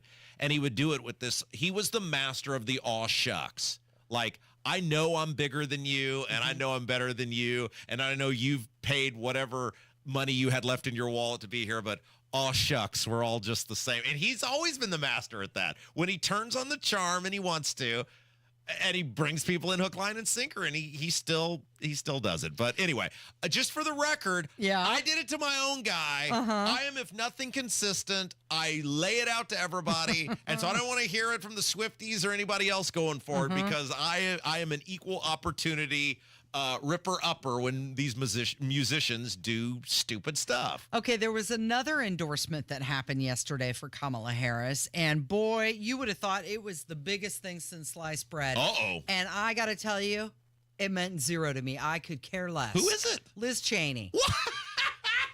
She came out and she endorsed Kamala Harris. Like, does anybody care at all what that woman has to say? Well, you want to talk about a family that did, and it's broken record here, right, for long-time listeners, but immeasurable damage to this country. And you want to talk about just gross, disgusting individuals, but it works both ways. It's a two-way street. The Democrats who wanted to see Dick Cheney die in the streets are now euphoric and over the moon and applauding Dick Cheney and his daughter. And it just shows how all these people are phonies, how they're all just ridiculously disingenuous, and you can't believe a single word any of them say. And it's basically glorified dinner theater, and none of it means anything. Well, I mean, it's not a surprise at all, because she was, one of his most ardent antagonists in regards to Trump, and, the head of the chair of the January 6th trials and all of that. But people were holding signs that said country over party, and people of every party must stand together to reject Trump. And here, again, here's just another example of a flip-flopper who's just going with the wind and not holding any conviction. I think this thing works against her, though. That's what I think, too. When you have somebody as unlikable as Liz Cheney standing up there saying, Kamala Harris. That's the endorsement you don't want. Cheneys are like the Bushes. They're not these revered people. It's not like was Ronald Reagan coming out endorsing you. Cheneys and Bushes weren't even liked by the Republicans when they were in office. Right, exactly. Kamala Harris would have been better off saying, no thanks, we're good. We don't need it. Susan Beckwith is going to join us next for the Mind Your Manners segment. It's 93 WIBC.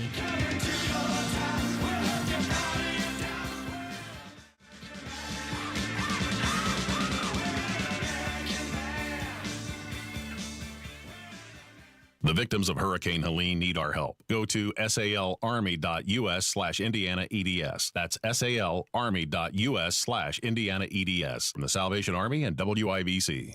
Jennifer McCormick backed Hillary Clinton for president. And when McCormick was in charge of education in Indiana, our schools ranked at the bottom. She even opposed school choice. Then McCormick backed Joe Biden for president and supported his $1 trillion spending scheme that caused all the inflation. Now she runs for governor on a plan that would increase your energy bills, create a new Office of Environmental Justice, and ban gas stoves. Jennifer McCormick, hopelessly liberal. This is Mike Braun. Here's my plan for Indiana. I'll enforce immigration laws even when the federal government fails to act, keeping our streets safe and secure. And my plan lowers more costs. I'll cut property taxes, reduce energy bills, and expand parental choice and school voucher programs. Indiana needs strong leadership. We can get it done. Mike Braun, governor. Paid for by Mike Braun for Indiana.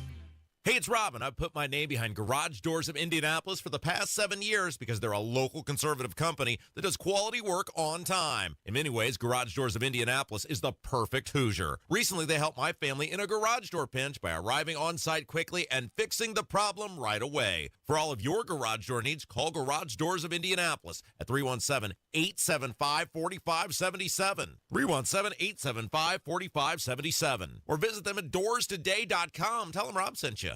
As a mom, comforting my family is what I do best. Vicks Vapor Stick provides soothing, non-medicated Vicks vapors in an easy-to-apply stick. And it dries fast, so there's no mess. I use it to comfort myself and my family. Thanks, Mom. Vicks Vapo Stick. Soothing comfort for the whole family. And when you need more comfort for yourself, try Vicks Vapo Shower Max for steamy Vicks vapors. Use as directed. Vapo Stick for use ages 4 and up. Vapo Shower Max use for adults only. Never miss your favorite shows on WIBC. Get your content to go. Would you like fries with that? Tony Katz, Kendall and Casey, Hammer and Nigel, Tony Kennett, The Gun Guy, Home and Garden. Subscribe wherever you get your podcasts. Susan, looks like I'm losing. I'm losing my Hey, Casey, it's that time. I know. It is Friday, and you know what that means, Rob. It's time for you to be done with me. And time for you to be done with me. But before we can say goodbye to one another, let's say hello to Susan Beckwith. Yes, it's Mind Your Manners. We wrap up the week each week with teaching you, the audience, how to be better, more productive members of society. In order to do that, we don't just bring in any rank amateur. We have our own former Miss Indiana. Mm-hmm. Her name is Susan Beckwith. She joins us now in the WIBC hotline. All right, Susan, so you kind of let me pick. You gave me a list of topics we could pick this week, and I chose a topic, Casey, that is near and dear to my heart, how to tell people I don't want to come to their stuff. Susan Beckwith, hello. Yes, so we took it to Facebook. We asked some friends, what are some topics you'd love for us to cover?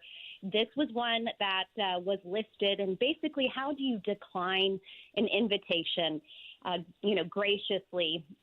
And again, it's going to come back to something that's very common sense, just like last week on how do you disagree with someone and still stay friends. I think the biggest key is obviously delivery. Yeah. But you have the right to say in decline, and you truly don't even have to offer an explanation. Now, if they're rude enough to pry, it's okay to say you have another commitment. If it's someone that you are fairly close with, then, I think it's totally appropriate to say, hey, I am just really needing a quiet night in. What if you're just like me and you don't want to go to things? Like, what if you were just like, I don't want to go. You know me. It's football season, Susan. I don't do causes during football season. I don't leave my house during football season. And I got asked to go to a wedding, and I felt like I had to say yes, even though it was during football season. Can I say no? I don't want to go because it's football season. I don't think they need to know why you decline, but I do think a respectful refusal is good, So I think versus saying, like, I don't like you, I don't want to go, it's, you are the last thing that I want to even think about right now. I just don't want to. Yeah, exactly. I think just to keep it classy, but again, delivery, they don't need to know why. So if it's something where you need rest, you need a quiet night in, that's okay. That's, I'm in full support of that. And again, it's all about delivery. And I have to tell this very quick story, but for my day job, I work for a hospital, and I was in a physician office, and I had an interaction with a medical assistant, and she was so rude. I am still thinking her. And the real, kicker for me is that she could have conveyed the same message in a much nicer tone, but her delivery was so terrible that I don't think I would even use that physician. So I think that it's important, just to remember how you say things and how you deliver the message is really important. It's all about tone, Rob. So, like, Casey is always trying to get me to come over to her house and hang out with her. And he just doesn't want to. And I just am like, woman, I can't. You're saying I should try a different approach. I see you enough. I don't want to spend my free time with you as well. Well, I think honesty is not a bad thing, but I also, again, I think affirming them, just like we talked about last week, when you disagree, hey, I do love you. You are a friend. I just need to recharge, and some alone time is what the doctor ordered. Okay, now, Susan, Rob's face is turning bright red because of this topic, but I do want to ask you something because I knew we were going to talk about this, and it made me start thinking about there's a lot of people that are turning more and more selfish. And don't you feel like part of this really depends on the relationship? Because if you're friends with someone and you care about them, or at least you claim to care about them, and they're putting effort into an event or a party or a gathering, and they really want you to be a part of it, and you're like, I don't want to go, but don't you kind of owe that person maybe just a few minutes of your time? I want my segment to start being introduced as also like relationship counseling.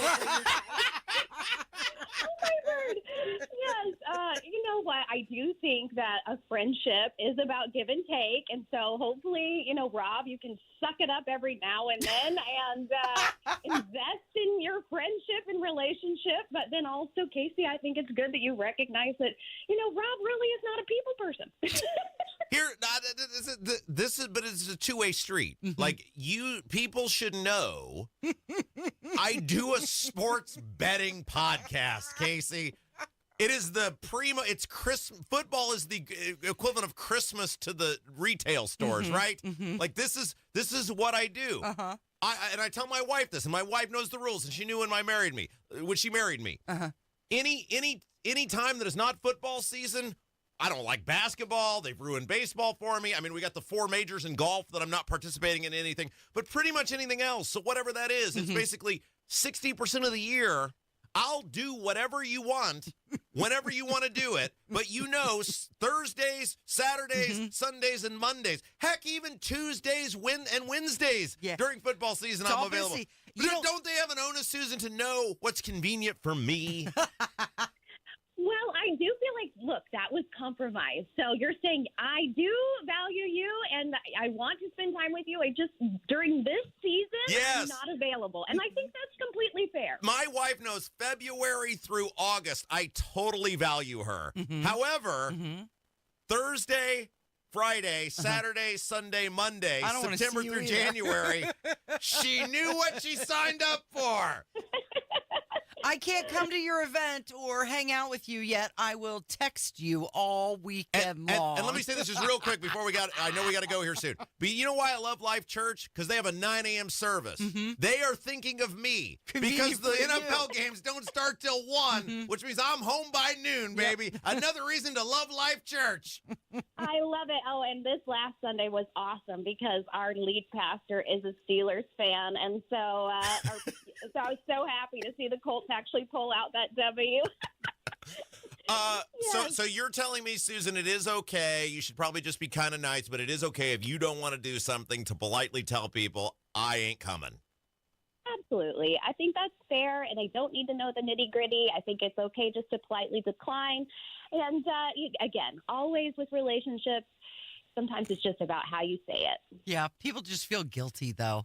Oh, I feel guilty. Susan, where can people find you?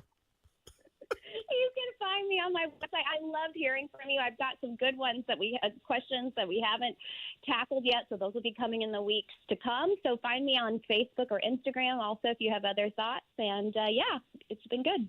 Belle of the Midwest, Belle of the Midwest, belleofthemidwest.com. Susan Beckwith, thanks for telling Casey she's not being a very good friend trying to get me to do things during football season. Oh, man. I love you both. I'll come hang out. Okay, thanks, Susan. Oh, that's going to do it for us today. Thank you, Rob. Thank you, Kevin. Thank you for listening. This has been the Kendall and Casey Show on 93 WIBC. October is Cybersecurity Awareness Month, and LifeLock is here to elevate your protection game. Using the same simple password across all your accounts, that's risky. While updating your passwords to be more unique is a good start, true peace of mind comes with LifeLock. LifeLock doesn't just alert you to suspicious activity, but monitors for more uses of your personal info and will fix identity theft issues that arise, guaranteed or your money back. Secure your identity today with a 30-day free trial at LifeLock.com. Use promo code NEWS. Terms apply. Need furnace or heat pump service and want to work with a local independent dealer you can trust, like Stevenson Heating and Cooling? Find that American Standard Air dealer at IndyHomeComfort.com. Go now to bwindow.com and receive $400 off per window and $250 off any patio or entry door, plus 2.99% financing. On the level, on the go. 93 WIBC Indianapolis. Coming up. Both the Republicans and the Democrats have failed. The first thought shouldn't be the death penalty. This is the second time that a major union which backed President Biden in the last cycle has chosen not to endorse any candidate. New team, new year. Barkeep Vodka is made in Indiana. This is the WIBC News at noon. Debate night in the Circle City. You have mostly sunny skies, 70 degrees right now, high of 81 expected later today. I'm Ryan Hedrick. And I'm Donnie Burgess. Here's what's trending at 12 noon. Both the Republicans and the Democrats have failed to enforce their constitutional mandate to manage immigration. That's Libertarian Donald Rainwater, who finally had the chance to debate his opponents in the race to become Indiana's next governor. Kurt Darling reports the candidates blame each other for immigration failures. Democrat Jennifer McCormick again putting Republican Mike Braun on blast for voting against a border security bill pushed by Democrats in Congress. That bill had a huge piece for fentanyl detection, which we desperately need here in Indiana, and he voted no. Libertarian